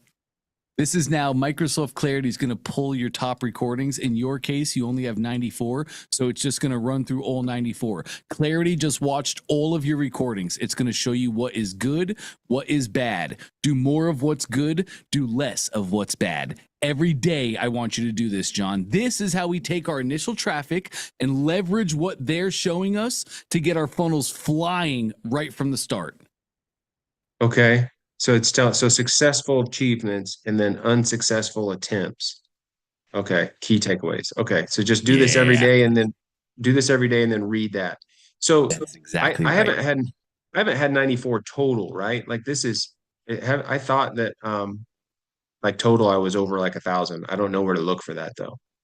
Oh, that would be our funnel stats. Let's go to our funnel itself. Back to your ClickFunnels account. Oh, okay. And click this little button, Analytics. That will show us the true analytics. You can do this later. I do recommend you guys set up 2FA. Just keep your accounts nice and clean. Top right, we have our date filters. Let's change the dates to the proper times of when you think people started coming to the funnel. Correct. Right. Yep, just click that box. Yep. And then last 30 days. Sure, if that works, absolutely. That should work, I would think. Is there any rate? Like, oh, that's interesting. Yes, we do rate calculations on the right-hand side there. I don't know where it is. So how we look at stats, we look at our uniques. A unique column is the one-time visit somebody has when they come to your funnel.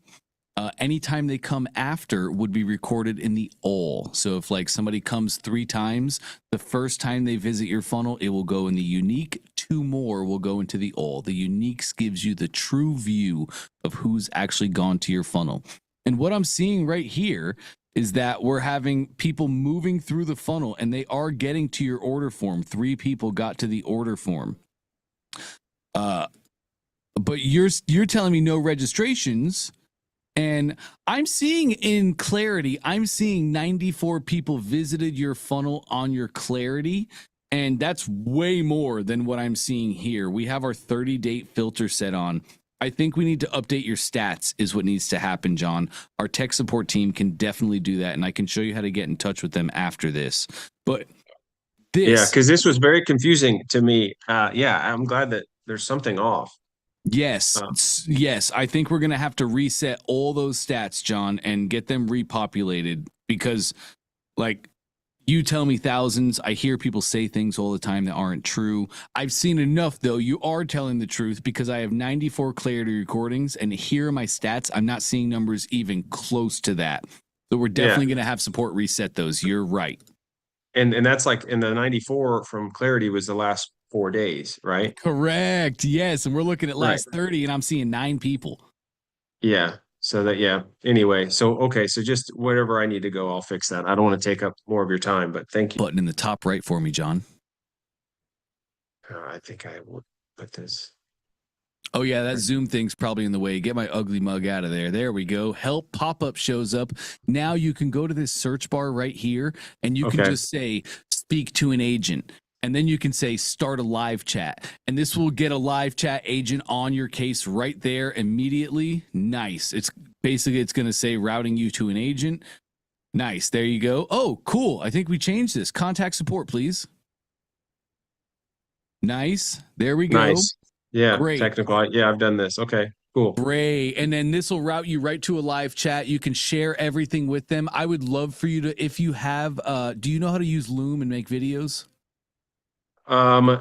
We do. My team does. Okay, cool. Loom.com. It's totally free. I would love for you to make a video. Please do tell them I just got done speaking to Dante in OFA. That's going to be like, okay, they know what's happening. It'll speed your process up. I'd love for you to make a Loom and show what we just looked at. Say, hey, I have Microsoft Clarity showing me that I have this many people who have visited my funnel, and I see in my Facebook stats, I had this many people go to my funnel, but my funnel stats are not reflecting that. And they'll be able to, that'll give them what they need on the front end, and they can just go right to work for you. Okay. I just spoke with Dante, and he said to make a Loom video and send this to you. Bingo. Perfect. Okay. I'll do that. Thank you so much. Awesome. Yeah, you got it, John. Absolutely, man. I'm going to stop your screen share, and I put one more tool in the chat for you. If you pull up your chat, the second most recent comment will be from me, and it's a link that ends in /Dante. Do you see that? Yes. Nice. That's for Dante I, a special robot that I built specifically for our OFA VIPs. He is not a custom GPT. He is my robot that I made and I trained on what I want to train him on. That's everything RussellBrunson.com secrets, expert secrets, traffic secrets, perfect webinar secrets, all the marketing that you need to do the thing, John. Feel free to take a screenshot of your above the fold. The thing, people aren't scrolling down. So we need to identify above the fold. That's the first thing we attack. Take a screenshot, pump them into Dante I. Dante I is going to be able to look through your copy and give you great recommendations. You can also give him the different screenshots as we start split testing things. You can give him the screenshots of your split test and your stats on them, and he'll literally be your CRO and help you make the right decisions to get to the best optimizations. It's a great thing when I'm not here. Dante I is a fantastic strategist and marketer. He's a terrible technician. I didn't train him on any of that. So please don't go to Dante I. How do I change my button color? You're not going to have a fun time with that. Let him run your business and be your marketer. That's perfect. And yeah, so glad. That's perfect. All right. Can't wait to talk to you again. Awesome. Me too, John. Great to meet you, man. Good stuff. Thank you. Absolutely. Okay. Next on our list is Sarah. Nice. What's cracking, Sarah? Hi. How are you, Dante? Hey. Good to see you again. Yeah, good to see you too. I have first a quick question and then another question. Okay, cool. Okay, the first one is about the perfect webinar slides. And actually, I was just wondering about this slide, actually. What am I supposed to put on this one? See, the previous one is the hook, right? How to without so this is what I did here. Different version. I'll work on it. But here, this seems to me to be exactly the same promise and maybe a picture. So I wasn't sure about this slide, what I have to put on this one. It is the same thing virtually, Sarah. It's virtually the same thing. Okay. The first slide is take me back to the first slide is who this is for, right? Take me back to that slide, please. Oh yeah, this first slide is just reinstating the headline that you used for them to register for the webinar. Okay. So that's just like how to do the thing I already told you that you were going to do. Yes. Yeah. Then you get to the next slide, and in today's web class, you're going to learn. It's a little bit different.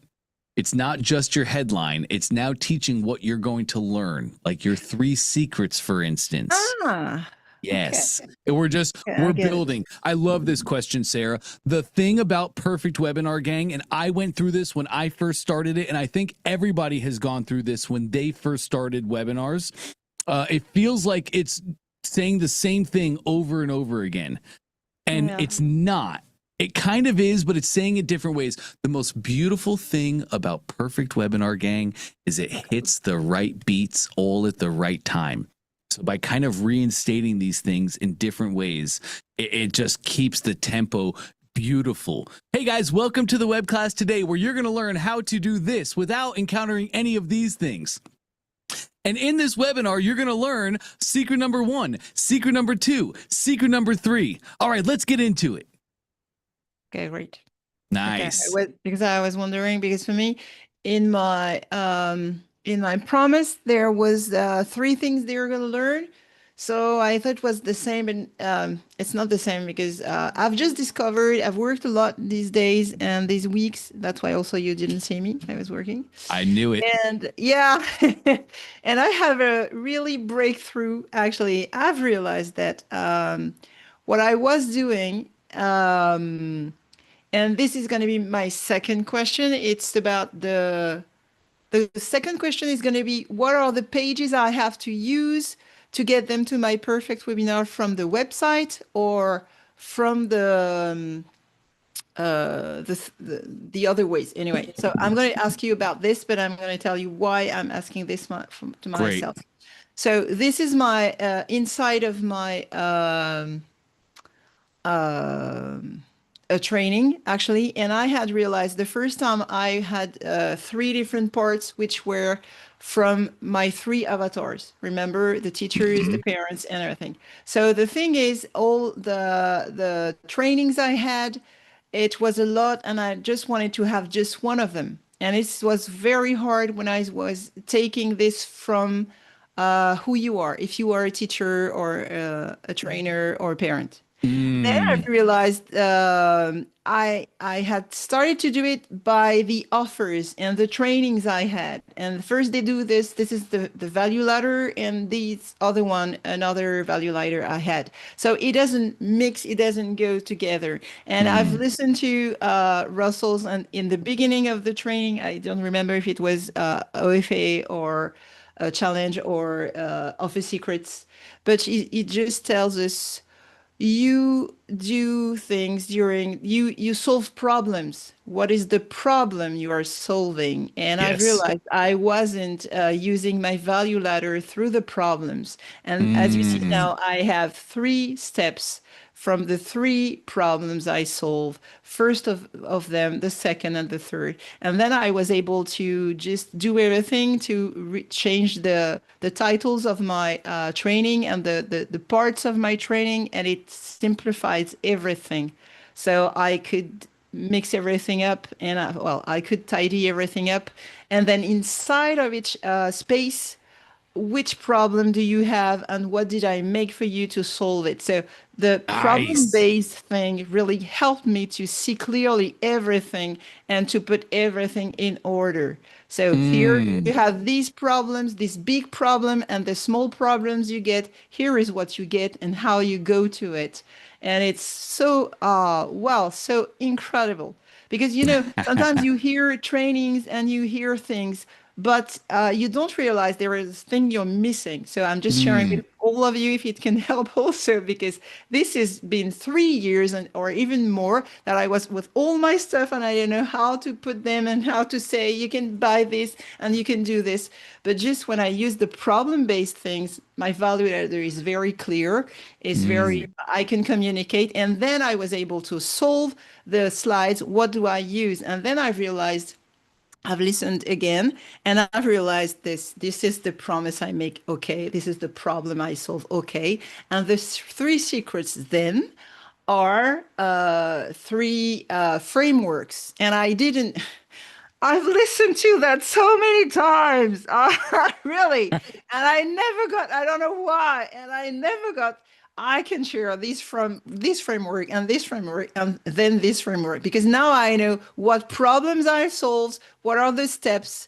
I did that for my members inside of it. But when I sell, I don't do that because I try to sell. Yep. So I had mixed everything up. And now that this is okay, this is so clear, it comes here. And I've also realized, because a part of me was afraid to give everything, and it took me so much time to create all this. And then I've realized I can share the frameworks, because now that I have the experience also with my members, I see that even if I give everything to them, they need me to put it in action, and everything, just like I've just said. I mean, Brussels gave us everything, but sometimes you don't hear this, and you don't take that, and you don't do that. So Yes. it's so much clearer for me now. This is just crazy. Problem-based value ladder. This is the thing I've. Come on now. That's all. You hit the nail on the head. At the first step, what problems do they have that I can solve for free? That's all that the value ladder is. It's thinking about my customers here. What are the big problems that they're facing as they hit each step? And we provide solutions. You got it, Sarah.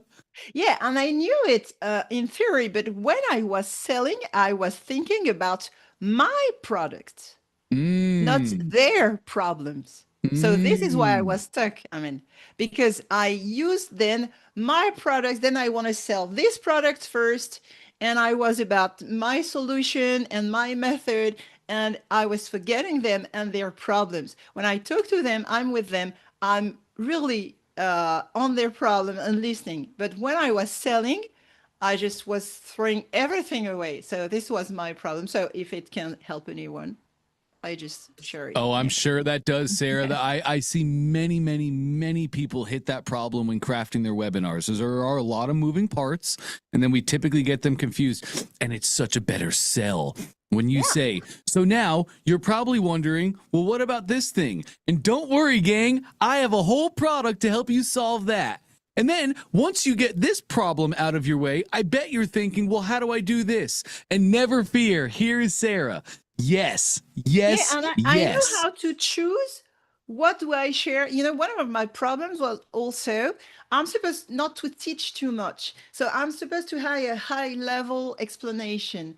But this is the presentation of my frameworks for each problems and the three secrets. So now everything just goes together very easily. Yeah. So I've got Sarah, just you got it. one other slide. I'm just wanted to check, and from the pages how to come to the perfect webinar. I'm not sure, and then I'm done. Sure, great. Okay. Here it was this one. Just after here. Here. Okay. After this one, I'm supposed to put a visual, and just before the three secrets, I was just wondering what it is. It's a visual of the hard way. Oh, okay. Yep, like you in a hard way, you doing the thing that was hard, you know. Maybe that's a picture of you in a giant conference center, you're one booth amongst a sea of thousands of other booths, right? Whatever the hard way that people are trying to do things. Or sorry, that probably doesn't work for you. You teach people how to use cool writing techniques to actually learn. So maybe the hard way is a picture of you surrounded by books all around, of you're just trying to learn the knowledge instead of doodling so you actually understand. Does that make sense for you?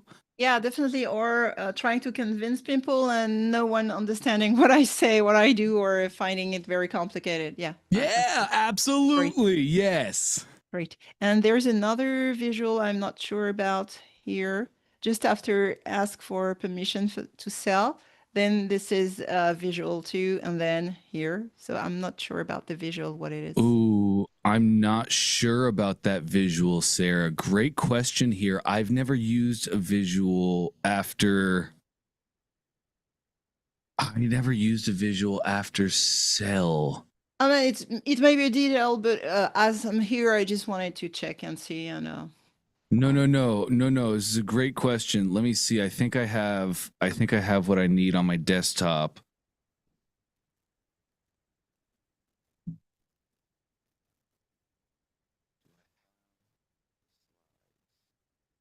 No, let me see. I think I have it here. Pull up my keynote really quick.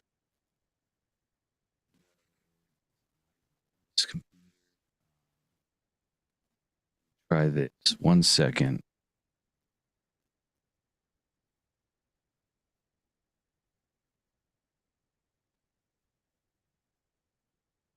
There. Great. What slide number was that, Sarah? I think I added some, so it might not be the right number. Oh, that's okay. Just a around the roundabout. 90s. Around the 90s? Cool. Just after the 3 secrets, when you sum up the 3 secrets, and then let me ask you a question. Then you ask for permission to sell, and then the visual. Ask permission to sell, and then there is a visual before. Here's what you're gonna get when you invest. That's just before the stack actually. Yes.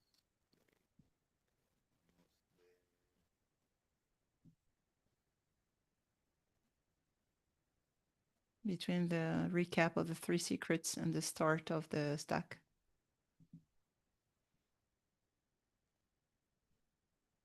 Right after the 3 secrets and the start of the stack.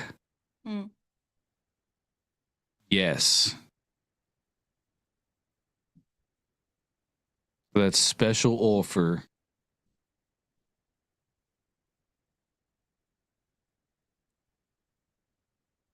Okay.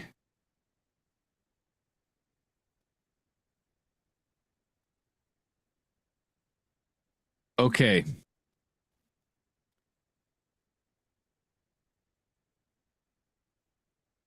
Help you implement what you learned. All right, here's my special offer. Okay, so in the webinar that I have is ClickFunnels. It's after that, it's an image. Let me see. Let me pull this up. Let me see if I can just show you. It'd be so much easier. I'm going to spotlight myself really quick.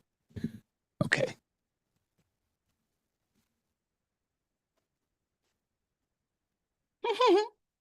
You're doing old style share.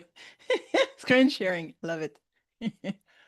Okay, stop ClickFunnels is not a business partner. It's all the existing business. Oh, isn't it the one just before this one? You know, when you're overwhelmed, the girl being overwhelmed, you got a lot of information. Okay, no, this is the one. Let me ask you a question. Can you hear me now? Yeah. Okay, great. So here is the girl overwhelmed. Let me ask you a question. Yeah. And then Special here offer. is. Yep. Are you okay? Sorry, let me. Okay, the recap of the 3 secrets. Yep. Are you okay if I share a special offer with you today? That's when you wait, let the people in the chat. Somebody says yes. If nobody says yes, just allow yourself to sit there and flounder. Somebody will always say yes because they feel bad for you. After that, the next slide is ClickFunnels is not a business opportunity to help existing businesses grow faster. And then it gets into everything. Okay. So what you're going to get. So that's the open hand with the stop. I'm not quite sure. ClickFunnels is not a business opportunity. So Sarah, I would just leave it. Let me get set back up. I think, yeah, it's okay. Let me get set back up over here so we can actually talk now. Okay. I would just skip that slide. Okay. I would honestly just skip that slide for now. And you're just going to say, are you guys okay if I take a couple of minutes and share a really special offer with you? Let me know in the chat. 1 for yes, 2 for no, or just say put your yeses in the chat. And if nobody does, and you just sit there and look at the camera and kind of flounder, like make it feel uncomfortable, because somebody will see you uncomfortable and they will say, yes, tell me your offer, just because they've been there before and they feel bad for you. And that's all you need is permission from one person to then go into the offer. If we don't get permission from one person, our offer is never well received. If we get permission from one, that's permission from the group, and they will all receive it much better. And I would just skip the next picture slide. Go right in. Somebody says yes. Oh, Macy, thank you. Okay, amazing. Let me go share what you're going to get. Yeah, okay. I actually I do it humorous way, and they were okay, and I say, okay, anyway, I had planned to show you, so I'm glad you said yes, but it's okay if you don't want to say yes. So I'm okay with that now. Yep, you can run that. Okay, so for this slide, that's okay for me. I have my answers. And now the last question is, I was wondering the path to come to be able to buy my offer. First path is you come from the webinar funnel. And I send you on the webinar funnel from my social medias, for example, a call to action, or emails, or my website when I send from the resources, or. But what if I want to send and just show the offer, because I've talked about it and I just want to show them the offer, or people ask me for the offer, to see the offer. I mean, I'm not gonna send them to see the webinar. So I was wondering if I was just sending them to the next page of the funnel. And do I make another funnel like a sales letter funnel, and you just have the offer or the video of the stack, for example? And or do I have to make, and I really don't want to, do I really have to make a whole sales letter and a whole page before they get to the stack? You will not have to make a whole sales letter. I can squash that one for you. You don't, because everything you just shared with me is warm traffic, right? Yeah. People meeting you in person, people going to your website. That's warm traffic. They went to your website because they heard you speak in an event. They were passed your information from somebody else. That's all warm traffic. So you will not need to create an entire VSL page with long form sales copy, not a chance. So I'm going to share my screen really quick, and let's walk through the 2 different pages you're going to want. Number 1, this, can you see my screen now? Yep. Yeah. Okay. This is this is your order form in your webinar funnel. So when people at the end of your webinar, you say, go to www.sarah.com, that takes them here. And this is a simple page because it's hot traffic. They just watched your webinar. You've introduced the problems and the solutions, and they're like, I need these solutions to my problems right now. Hot traffic. We have a simple mock-up, a simple headline, a simple mock-up, a simple stack. This button, if I was to click it, would scroll me down to the order form, where we have a simple order form, again the mock-up, again the stack. That's it. The page is done. So this is definitely a page that you can send like hot traffic to. If you meet somebody at an event and you explain the thing and they're like, oh my gosh, where do I get started? Just send them right here. They don't have questions. You explained the stack. They know what they're getting. And this page will work beautifully in that scenario.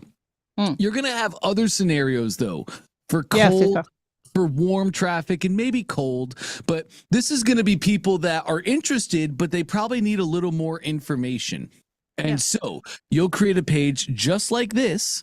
But down below, you're just going to add a couple extra sections, and it's going to be a section about each thing in your stack, right? So it'd be a news section at the bottom. First is 12 months of ClickFunnels Pro. So a news section, what you get with 12 months of ClickFunnels Pro, and then hit him with a simple bullet checklist, right? You get this and this and this and this and this. Next section is going to be for the next thing. What traffic secrets access will help you do, right? So on, and that's it. on this new page for warm traffic, I would recommend having a video up top, which is a video of you walking them through the page and walking them through the offer. It's just restating what you have on the page. Hey guys, so glad you found this special secret page. You must have spoken with me or spoken with one of my trusted colleagues for you to find this page. So let me just take a couple of minutes to walk you through where you are and what you're about to receive. And you say, here, you're going to get 12 months of ClickFunnels Pro. This is valuable to you because you're going to get this and this and this and this. And you're probably asking, well, what about this? And that's the next thing you're going to get. Just a simple video of you 5 to 7 minutes walking through the stack. Does that make sense? Yeah, great. Because I had reused the stack, the part of the stack, but it was more 38 minutes and I was confused about how to do, and actually, in what just you said, in people interested and need more information. Some people need to read, and I did videos, but yeah, I could just use a description, more detailed description of each part of the stack, and that would be okay. That's absolutely right. Is this on this video? I put a. On this page, I put a little video, 5-7 minutes. Is it the same page? I'm not sure if it's the same. You told me, or two different. So we have 2 pages. We have the hot traffic page. Yeah. You don't need to change anything. That's just the page in your funnel. That's hot traffic. They're good to go. You have your warm traffic page. And I'm sorry, what was your question about that? Yeah, I just wanted to be sure this was the second page. So this is the second page, warm traffic. Those who need more information, they might have been through the webinar or not. They might have been through the replay or not. So a quick video of 5 to 7 minutes. And then I take each part of the stack and I just write a little paragraph on the details. Okay, so I can That's do exactly right, Sarah. That's exactly right. I think I just saw it was Scott in the chat hit you with some great advice. Reviews. Any reviews and testimonials, I want you to fill up the bottom of the funnel with that. Yeah, I have a lot of them actually. Of course you do. So for your warm traffic, reviews, I want to see a video up top with you explaining things. That video should have captions so people don't have to watch with sound. What if they're across the room from their boss or their husband and they don't want them knowing what they're doing? So videos should always have captions. So I want you to have a video. I want you to have your stack. I want you to have sections below explaining each thing in your stack, what it is, what they're going to get. And then below that, fill it up with reviews. You remember that guy I was just talking about who has an immoral business telling people how to do better on dating websites? That's all his funnel is. That's all his funnel is. Headline, subheadline, video of him, testimonials. That's it. 700 testimonials of other guys saying, I've never done this before. I'm getting results like I've never seen. They're saying much worse things. I just don't even like having those things come out of my mouth. But that's it. He just shows 700 reviews of people having success getting their results with his program. Okay. So I'd like that same thing for you. Fill it up with reviews. Make them annoyed you have so many reviews of great success with people just like them. Okay. Yeah, and that's our war page. I was doing pretty things, but I should do just screenshot and a lot of them because I have a lot of good reviews and all the people coming inside of the program saying this is amazing what I'm doing at this, and I take the caption. I didn't put them all on the thing, but I can do that. So yes, okay, that would be such a good use of your time. Yeah. So this can be the this is inside of the funnel, the stack page actually. When they've seen the webinar, these are the reviews already I have put, but I have more, much more. I can put some more. Okay. Great. Add more. Add all of them. Okay. This is great, Sarah. Okay. And what I was wondering is,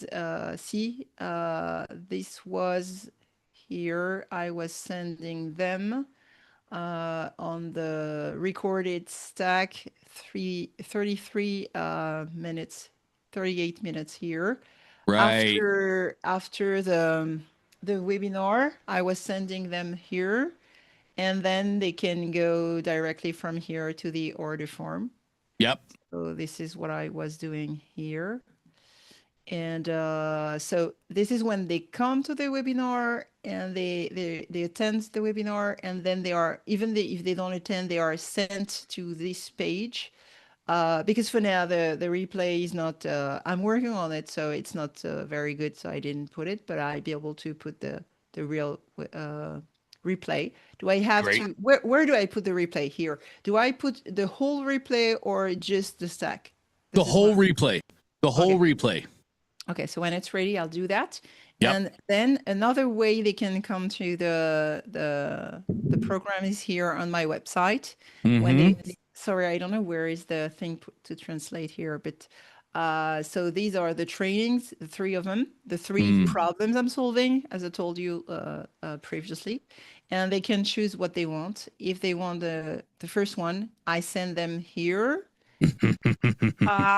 No, this is not the good page. So this here, I was wondering where am I sending them, because here this is the registration page for the webinar, and I would rather see if they are on the website and they want to learn about what I do and how much it is. This is where to send them to a webinar, isn't it?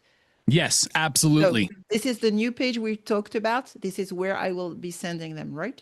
Well, it would be the registration page for this presentation, right?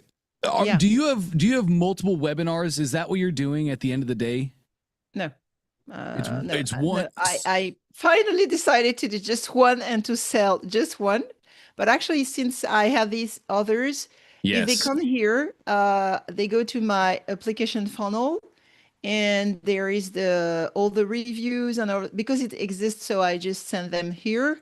Right. But if they come, so I have all the webinar, all the testimonials and everything. So good. And if they get there, they can book a call and see all the other testimonials. Yep. And anyway, if I see them in a call, I just tell them, okay, and I check who they are, but they will have to start with the first step anyway. Sure. The same for the second, and if they click here, they have to book a call too. But, okay, so green and blue, as value ladders go, I'm just going to stop your screen really quick so we can see each other. Yeah. Oops. Sorry, you did it. You're fast. I did, yeah. So as value ladders go, free lead magnets, low price point products, $7 to $97. Webinars, selling my higher ticket, $997 to $5,000. After webinars comes our application funnels, which you just said. So green and blue are skipping them to your application step, correct? And red is sending them to the webinar step. Is that right? Yeah, but I wasn't sure. Do I send them to the webinar from the website? Yes, your webinar registration page. Absolutely. So I just leave it this way. But that's it. What about the page we talked about with the 5 minutes videos and the descriptions? So that's a special page that you're only going to send to warm traffic. That's going to be like you meet somebody on the street. You talk about your thing. They say, "Oh my gosh, this sounds amazing. I know you don't have much time, Sarah, but how do I get started? What do I do?" Send them to that warm traffic page. Okay. So when I have conversations with them, yes, either by mail or okay, great. So yes, this is when you've gotten them warmed up, then you can send it there. Yeah, that's great. Okay, thank you so much for everything. You are more than welcome. Great work, Sarah. I'm super proud of you. Absolutely. So good. Okay, Catherine is next. How can I help today, Catherine? Hey, good afternoon. Good afternoon. My voice. Can you hear me? Excuse mine too. I've been struggling all day. As you know, I'm in the beginning stages of ClickFunnels, and I've been working my way through the missions from the beginning. But I just wanted to ask your input, because I drafted, before I started ClickFunnels, I drafted a veteran and underserved community funnel guide. It's in Word. As you know, my business is I'm a credit coach. Yep. So I built it around my company, A Solutions, and it's going to have a veteran and family resource pack. that talks about veterans benefits and other things about VA loans, things like that. And so, like I said, I created it in Word. It's just steps in Word, but I already created the ebooks and the guides that go with it. But since I never built a funnel before, I'm not sure, of course, how to put it together. And I just wanted to find out from you, do you think I should try to do it now or just go through the missions until I get to that point in the training? Or is there a good way to start putting it together now? Or should I just wait and go through the mission, the training? This is an awesome question, Catherine. So basically, you want to make a lead magnet. You want to give away lead magnets to veterans, and you want to give them free information they can use to better themselves in their lives. Yes? Correct. Just make it. Run, baby, run. Go, baby, go. That's amazing. So literally just build the opt-in funnel. Opt-in page, thank you page. And Catherine, so I am a huge fan of the fastest path to cash. I want results. I want something I can launch out and get results, and I can find the data. Is it good? Is it working? Or should I abandon ship and find something new? Just launch the opt-in funnel. Simple. On your thank you page, you put that, when you put it in Word, you can probably just upload it to Google Docs. And then Google Docs will give it a URL. You can also take that Word document, Catherine, and you can upload it to ClickFunnels, and we'll give it a URL to share.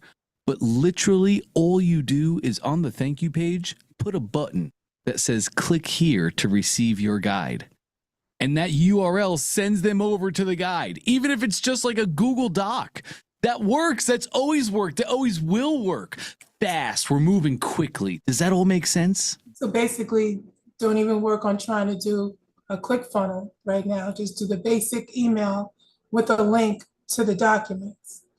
Is that what you're saying? No, I would make a funnel because you're going to try and get new people into your business with this, correct? Right, correct. Yes. So let me show you what I want you to build. Exactly. Such a good question. Okay. Let me get back to my account.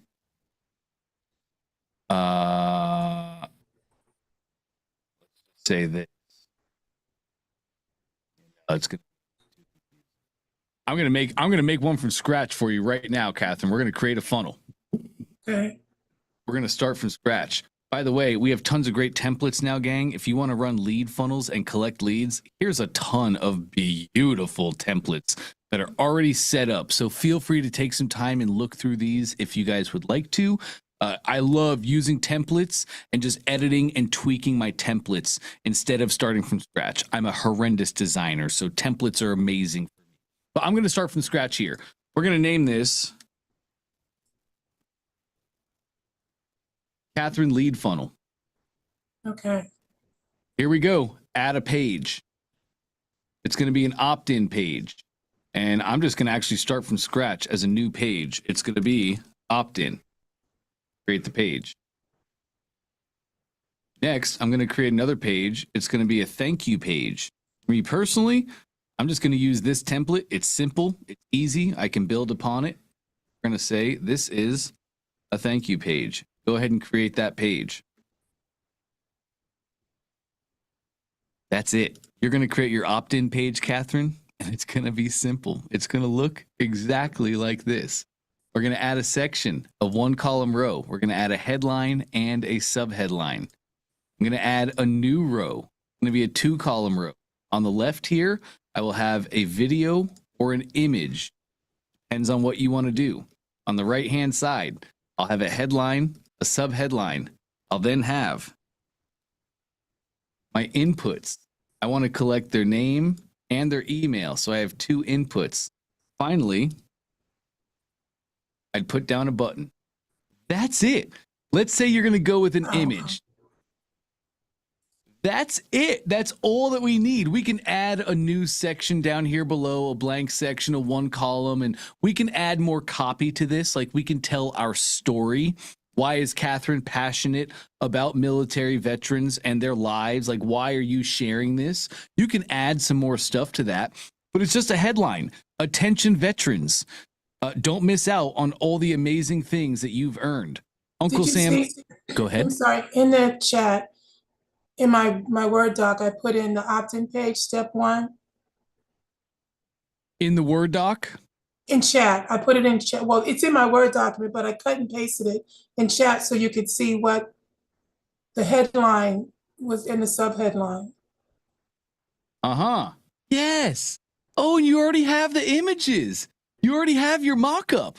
So all that whole thing, credit building, strategies for hardworking families, goal setting and action plan.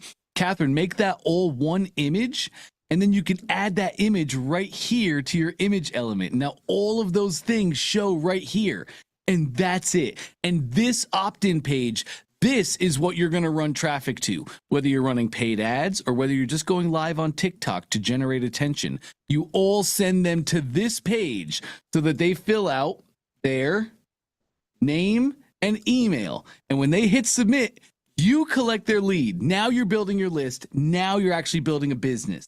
Does that make sense? Yes, it does. So I'll follow this because I've never done the funnel, one funnel before, but I'll go ahead and try to do one this weekend. Let me make life a little easier. Would you just like this funnel so you can use this and build upon it? So you sent it, like it where? How do I do that? I'm going to generate the funnel right now. Okay. This is only going to take a few seconds, and then I'll put it in the chat momentarily. But this is all that you need, a simple, clean opt-in funnel.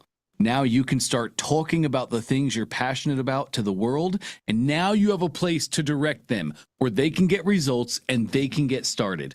This is everything for you right now. Keep going through the training. I think the rest of your question was, should I keep going through the training? Should I keep taking my days? Yes, 1,000,000%, because what you're learning in the training is the next step you're going to have customers go through. After they opt in, now that you're building out a list for your business, you're going to turn that list into monies, and that is done through our actual webinar itself. So keep taking the training, keep learning how to craft your offers and do your stuff. That is only a good thing for you to do. But this, once you make the funnel, you're going to attach your domain, and you can make this say whatever you want, but this is now your funnel URL.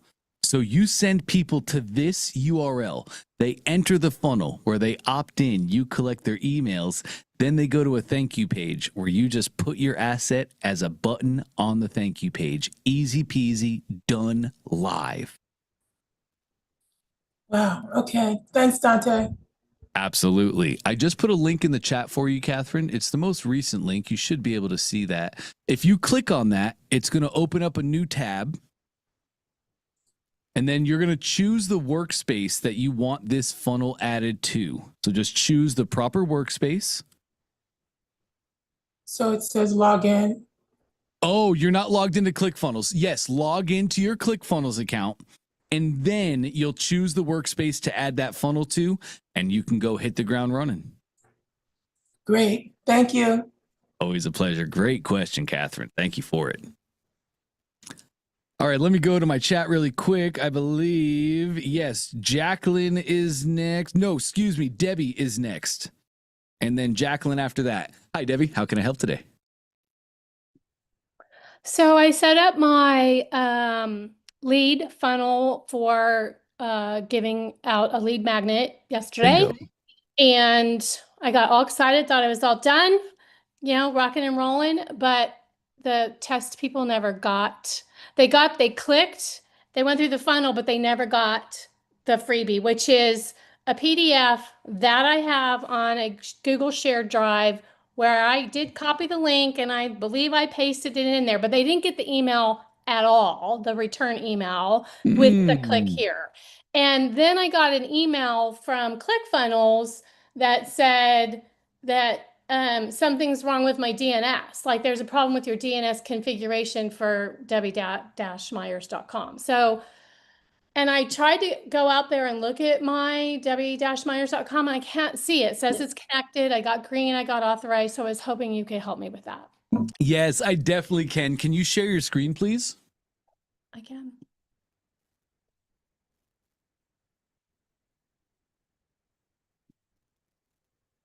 Okay, lovely.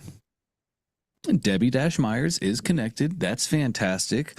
I think the problem's just going to be at our workflow. Let's exit top left, please.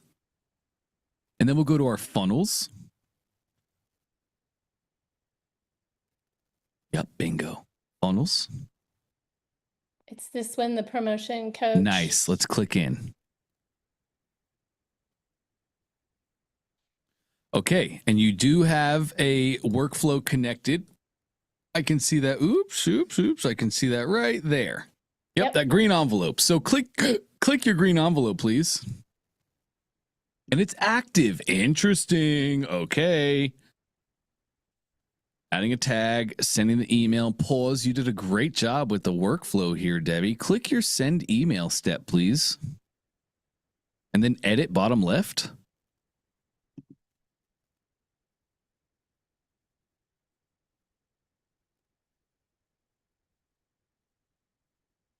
Click here to download your free copy. Let me just double check that button. Can you click it, please? And there it is, drive.google. Okay, you did amazing, Debbie. Nice work here. We might have some issues in our email itself. Let's go check that out. I'm going to have to go back to where you just had me because you're a genius. Let's exit top left. We can do that one more time. And then workspace settings, bottom left. Oops, sorry. Exit one more time. Then bottom left, workspace settings. We're going to go to email addresses. Email settings, excuse me. Email addresses. And no reply at debbiemyers.com. That is lovely. Okay. No reply. Okay, so go to your general settings, please, at the top middle here. Lovely. Scroll me down. Are from and reply to are both set. No reply at Debbie Myers. Okay. So interesting. I'm not seeing any errors whatsoever. Can I test this with you live, Debbie? Let's go back to your funnel, please.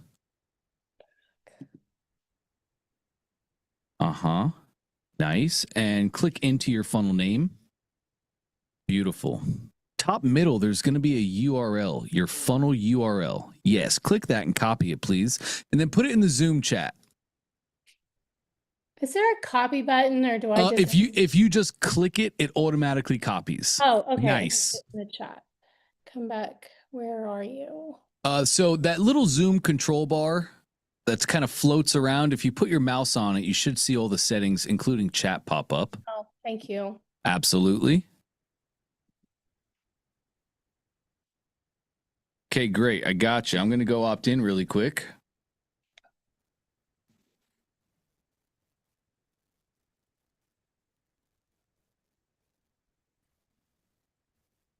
Bingo. Free playbook is on the way. Nice. But is it really? But is it really? That's right, Debbie. Let's go find out. Can you exit the editor, please? Top left.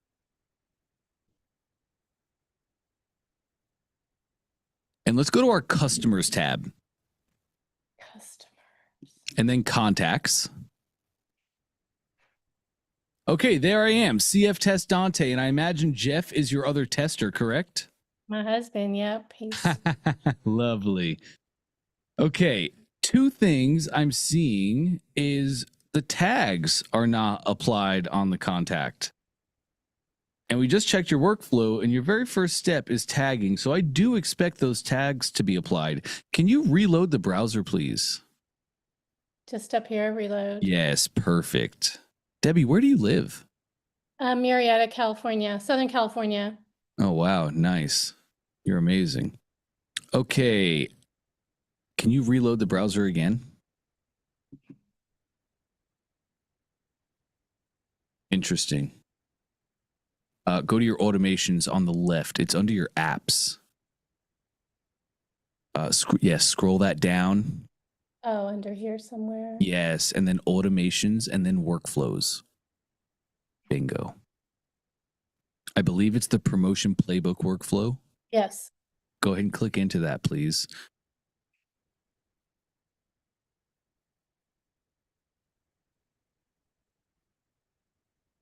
Status is on. Go to your settings at the top. It's at the very top right, a little settings button. Beautiful.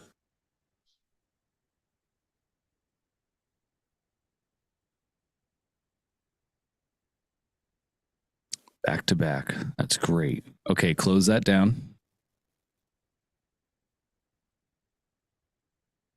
Click on your first email, please. 3 dots on the first email. This one right here, send email. Yes, that's right. Settings.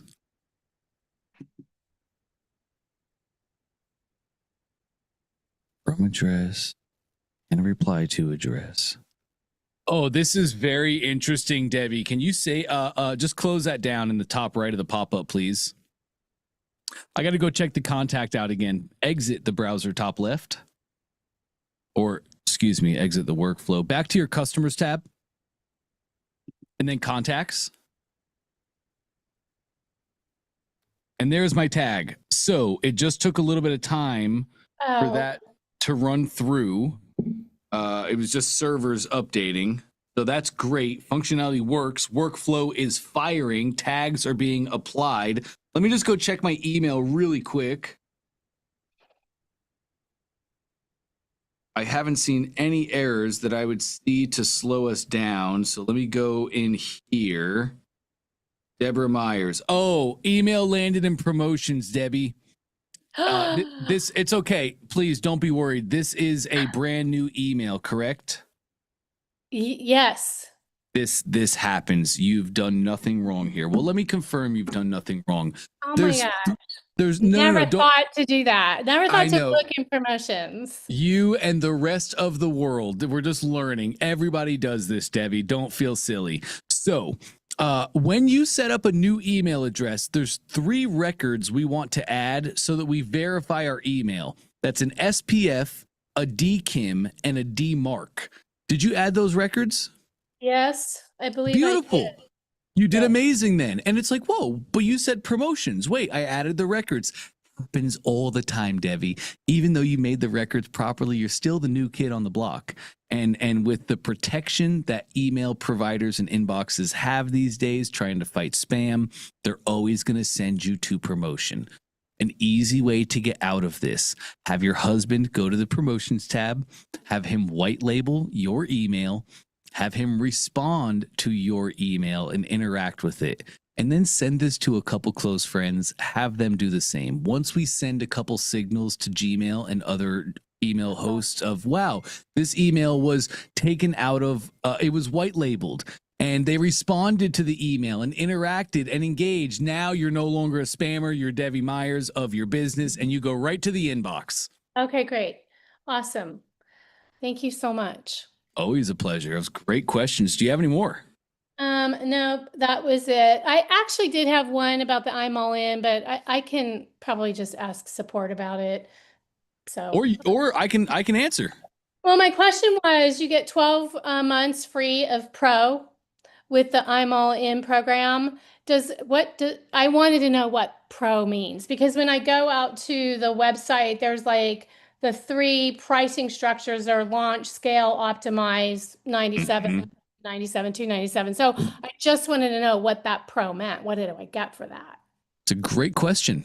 That's a great question that I'm going to have to go look up, because I've never heard of ClickFunnels Pro, to be quite honest with you, Debbie. Yeah, that's what they have, right? I'm not crazy. That's what it is. You are not crazy at all. Okay, fine. I can wait on that. It's not a big deal, but thank you. Are you going to be able to join in next Monday? Oh, for sure. Yeah, Great. I had some trouble. It's fine. I'm here now. Okay, amazing. Yeah, 3rd week. Okay. Glad to hear that. Yeah, hop back in on Monday. I'll go find out exactly what that is. I'll go find out every single thing about the offer, and I can run you through it on Monday. Okay, thank you. Sounds amazing. Have a great weekend, Debbie. Okay, and we have one more. Let me where was it? I just want to make sure I'm not wrong. I'm not. It's Jacqueline is next. Hey, Jacqueline, how can I help? Thank you. Absolutely. Hi, I want you to just run. What am I doing here? Oh, I want you to look at this. I'd like for you to run through that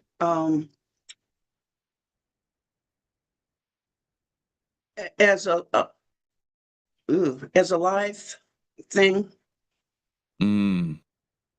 Oh, you want me to give you a live test? Yeah. Sure. Yeah, we can do that, Jacqueline. Go ahead and click into whatever funnel you would like me to test. And why are these all saying live? I don't even remember going into these two. Oh, okay. Really good question, Jacqueline. Live, really? They're showing live because you at some point turned them live. At some point in the journey, whether it was when you first built the funnel and you chose for it to be built live or later on. Live really only has to do with collecting test card payments or not. So if you're in test, if a funnel is in test, that means you can use the test card for 1111111 and you can run test purchases on your funnel. When the funnel is live, test cards will no longer be accepted and you're only accepting live active credit cards. Does that make sense? Oh, yeah. Yeah, live and maybe test actually has live and test actually has nothing to do with the publication of your funnel. Once you put your own domain on your funnel, technically speaking, it is live and anybody in the world could find it. Okay. All right. This is it. Nice. Let's click in and take a want look. to put I'm going on Facebook this weekend and I want to put a QR code, which I've already created, and it goes to the registration page, but I just want you to run through this with me to see if everything works. So what do I do? Let's do it. Let's preview the webinar opt-in page. Yep, that first page, go ahead and click preview on that.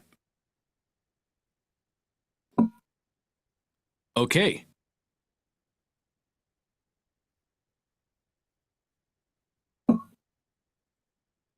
Lovely. Okay, so you're a customer. Oh, please, Jacqueline. I'm sorry, you were saying something earlier about lazy loading.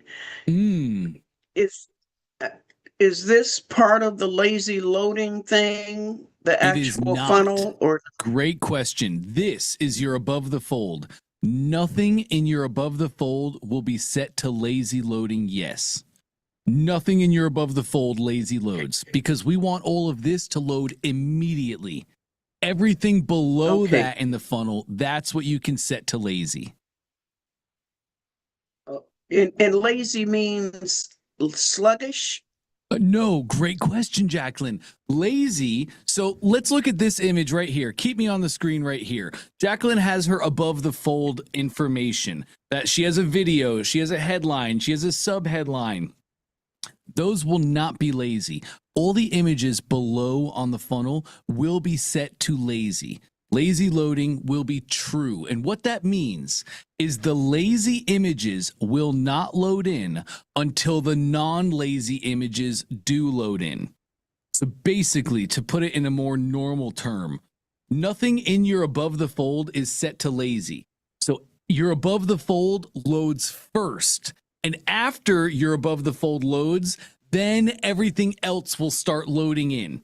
It's a prioritization of your above the fold content to make sure that as soon as they land on the page, boom, everything loads in. They can take those 3 to 5 seconds, read all the things in the above the fold, and by the time they start scrolling, all of your lazy stuff has loaded in after the above the fold. Does that make sense?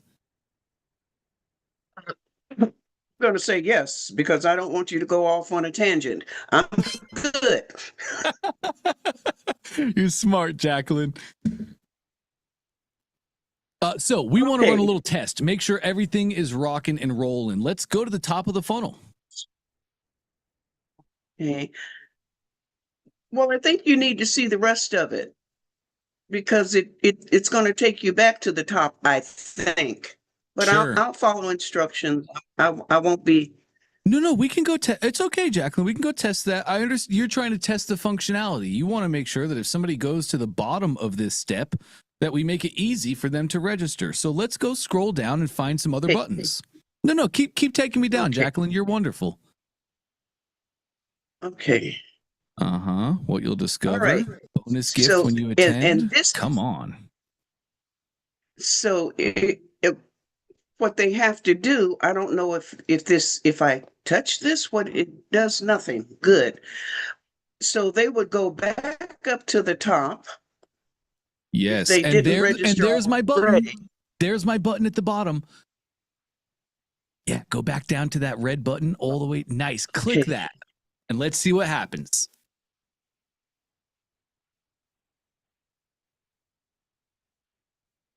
Crickets. Okay, you clicked it and crickets. Lovely. This is why we test. Oh, no. Did that just scroll me back up, Jacqueline? Yes. It did. It just took a little. Yeah, you're having a little lag because of Zoom. So it took a minute. Your customers won't experience that, but it did. It scrolled me right back up top. So now let's be a customer. I need to learn the rooted and radiant version of life, and I need to start doing that. So let me opt in. Yep, just go ahead and put your info. Bingo. Opt in.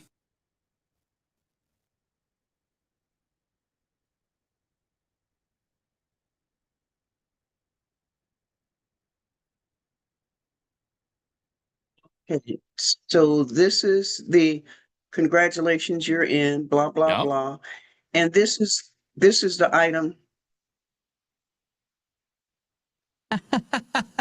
And when I click on it there, I actually get the asset. Beautiful, Jacqueline.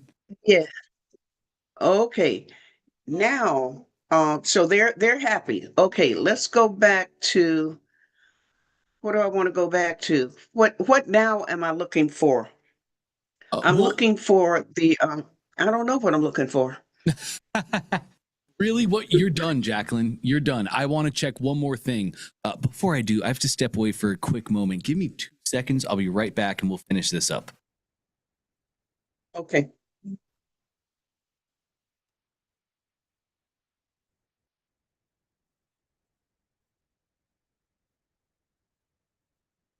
Let's see.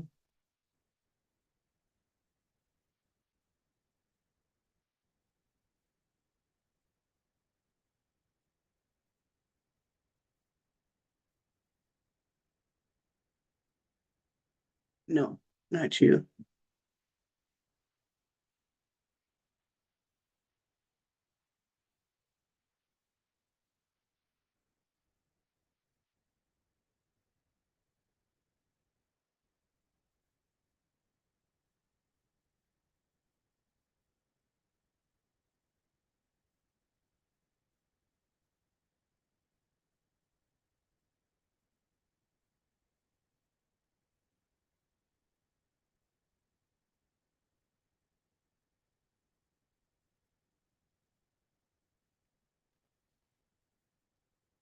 Okay, Jacqueline. So all this is working great. Now, how the process works from here is customers opt in and they get registered, and then Thursday at 2:00 or whenever you're doing your webinar, they just join the webinar. It's really kind of hands off from here. Once they register, mission accomplished, and they join the webinar. The last thing I want to check is your order form. So now they're in the webinar. You do the webinar, and in the moment on the webinar, you say go to www.coachjacqueline.com. And they go there, or you just give them the URL of the order form. I just want to make sure that you have the order form set up so after the webinar, they can actually purchase the product. Are you with me so far on that? Okay. I am. So where do I go for that? Do I go back to the funnels? Yep. Go back to your first browser tab. We'll go back to your ClickFunnels. Okay, scroll me down a couple steps. One more down. There it is, our order form. And I can see the biggest thing I want to see, a purple bag showing me a product has been connected. Let's just go check and make sure that's the right product. Click the purple bag, please. Yes. Okay. Great. Okay, so I see 2 products here. Is that what you want, or should one of those products be an order bump? Let's see. Let me see. What is this? Oh, this is they can pay in 2 parts. Oh, great. So you have a full pay and you have a payment plan. Fantastic, Jacqueline. So those two products are on the page. Let me just go make sure that we have our order form now. Go, you can close this down in the top right. How do I get a picture there? Great question. That's just in the product settings. When you go to your products tab, go to that product itself, and then you can add add your image. I'll show you how to do that once we finish this test. It'll be really, really simple. Close that down. Nice, Okay. you did. And let's enter the editor for your order form.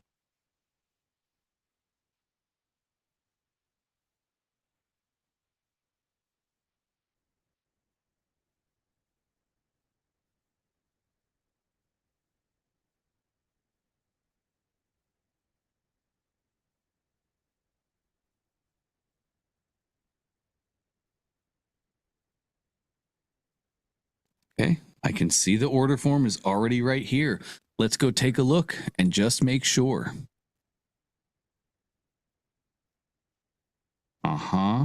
Nice.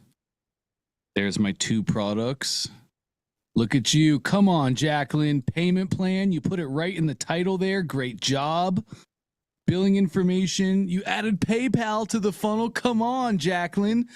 And bingo. There's our You did amazing. This is perfect. So you can do the whole process, and here's the order form, the last step in the journey. It's going to work beautifully. I see no errors, no problems. You're wonderful. Do you have any questions for me? I'm so wonderful. I've forgotten any questions I have. My head is so big. Can't get through the door. You wanted to place an image in your Yes, but before we go change your product image, do you have any other questions about this? No, I think you've got me set for this weekend. Nice. I agree. Functionality, you are perfectly functional. This will work. Acquiring leads, selling products, wonderful. Let's go change up that product image. Exit in the top left, please. Top left. I love that Pamela was on it too. She's like, I've watched Dante forget things 87 times today, so we're going to keep him on track. I appreciate you, Pamela. Let's exit again one more time in the top left, Jacqueline. Now we're going to go to your products tab, top left. Once it loads in, yep, products, all products.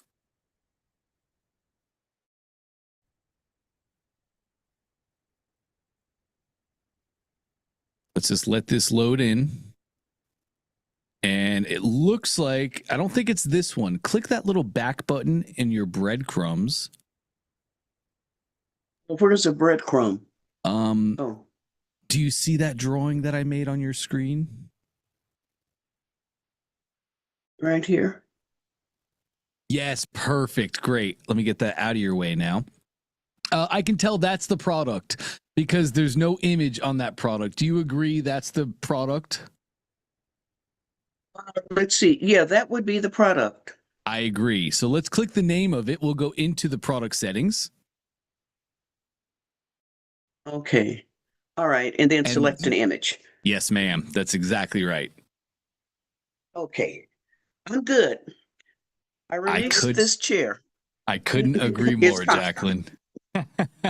Awesome. Great stuff. Have a great weekend. I'd love to talk about this Monday and see how the weekend went. Thank you. All right. Sounds great. Taylor, I'm so sorry. You've been so patient and waited forever. I have like 5 minutes. There's a whole line of people waiting to come in here and do work. But let's get after it as quickly as we can. Perfect. I have a couple questions about clarity. You went through it this week with a couple people and I missed a step. So I was like, I need help. So if I'm going to add clarity to my funnels, do I just create a new project?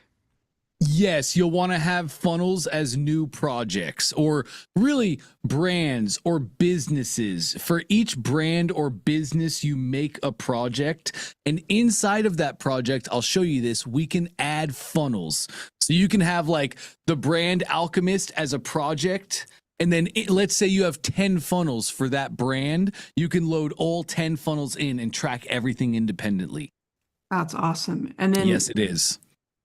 where do I put it? That's what the part I missed. I think when you're helping someone, I couldn't figure out where you put it in the funnel. What a good question. We could put it on each page itself, but ClickFunnels is awesome. So if you go to your main funnel settings, top right, lovely. I call these the main funnel settings because anything that you put in these main funnel settings automatically applies to every single step within your funnel. No longer do we have to go to Facebook pixels and put them on each page or tracking on each page in the funnel. You just put it in the main funnel settings and it tracks everything. And there you go. You're a genius as well, Taylor. Clarity tells you to put it in the head. So you would put it right there in your head code. Okay. Yep.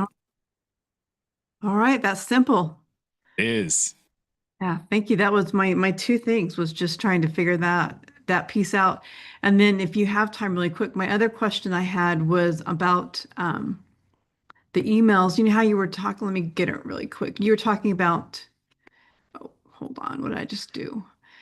When we have an email going out, you were talking, let me do screen share really quick here.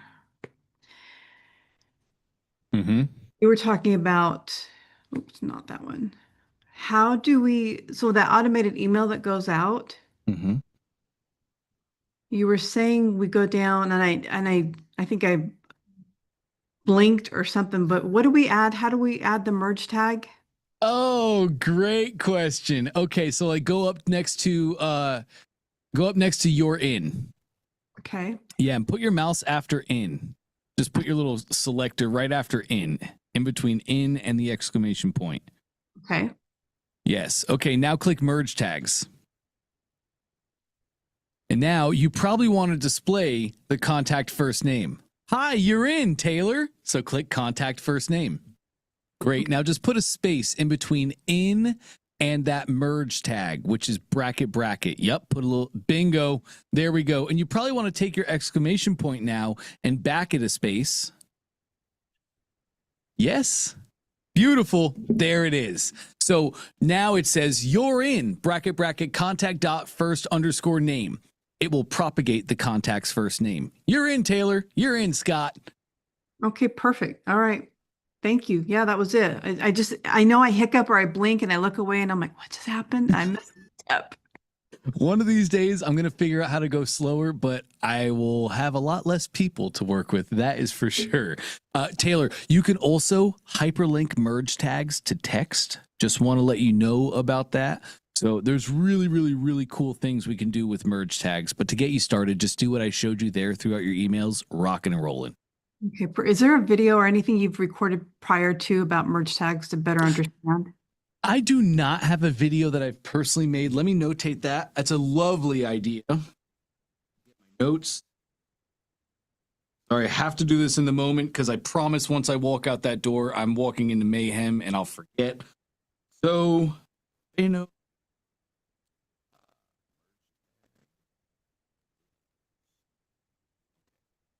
It's a great recommendation, Taylor. I love that. I have not made a video like that, but I definitely can and will.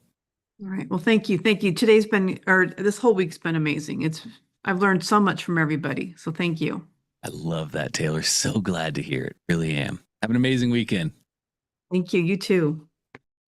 Awesome. Like Taylor said, gang, a rising tide raises old ships. We've always found that in ClickFunnels, especially always found that in OFA. And it's certainly not because of me. Let me be the first to say it is not me. It's you guys. I appreciate you. I appreciate you doing the thing. I appreciate you waking up every day with actual dedication, making actual decisions on what you're going to do in that day. I appreciate your, humility to be able to come in and ask honest, open, real questions that everybody else in the world has, but is far too scared to ask because it makes them seem like they're not experts on everything. I appreciate you guys. You guys, you're the fuel. You're everything to OFA. So thank you. Thank you. I agree with Taylor. That was an amazing week. You guys did things. We moved. We got momentum. Come on, Vernita. It is palpable. So have an amazing weekend. We're going to be back at it Monday, same time, same place, same exact links that you guys used this week. It's going to be all the exact same. Please, it's been a good, long, hard week of work. So I want to urge you, take a little bit of time this weekend and do something that fills you back up. And we've learned business ownership and entrepreneurialism is completely dependent upon you. Your person is important. Your cup is important, and we can only run on an empty cup for so long. So take a little time this weekend. Do something that pours back into you. You might want to read a good book with a warm cup of tea. You might want to go hike. You might want to go fish. You might want to go buy an old car and enter a demolition derby. I don't know what you do to fill you up. You know what you do to fill you up. So please make sure, be intentional, take some time this weekend and do those things. We're going to be back at it next week, same time, same place, same link. And I'm already excited to be back with you.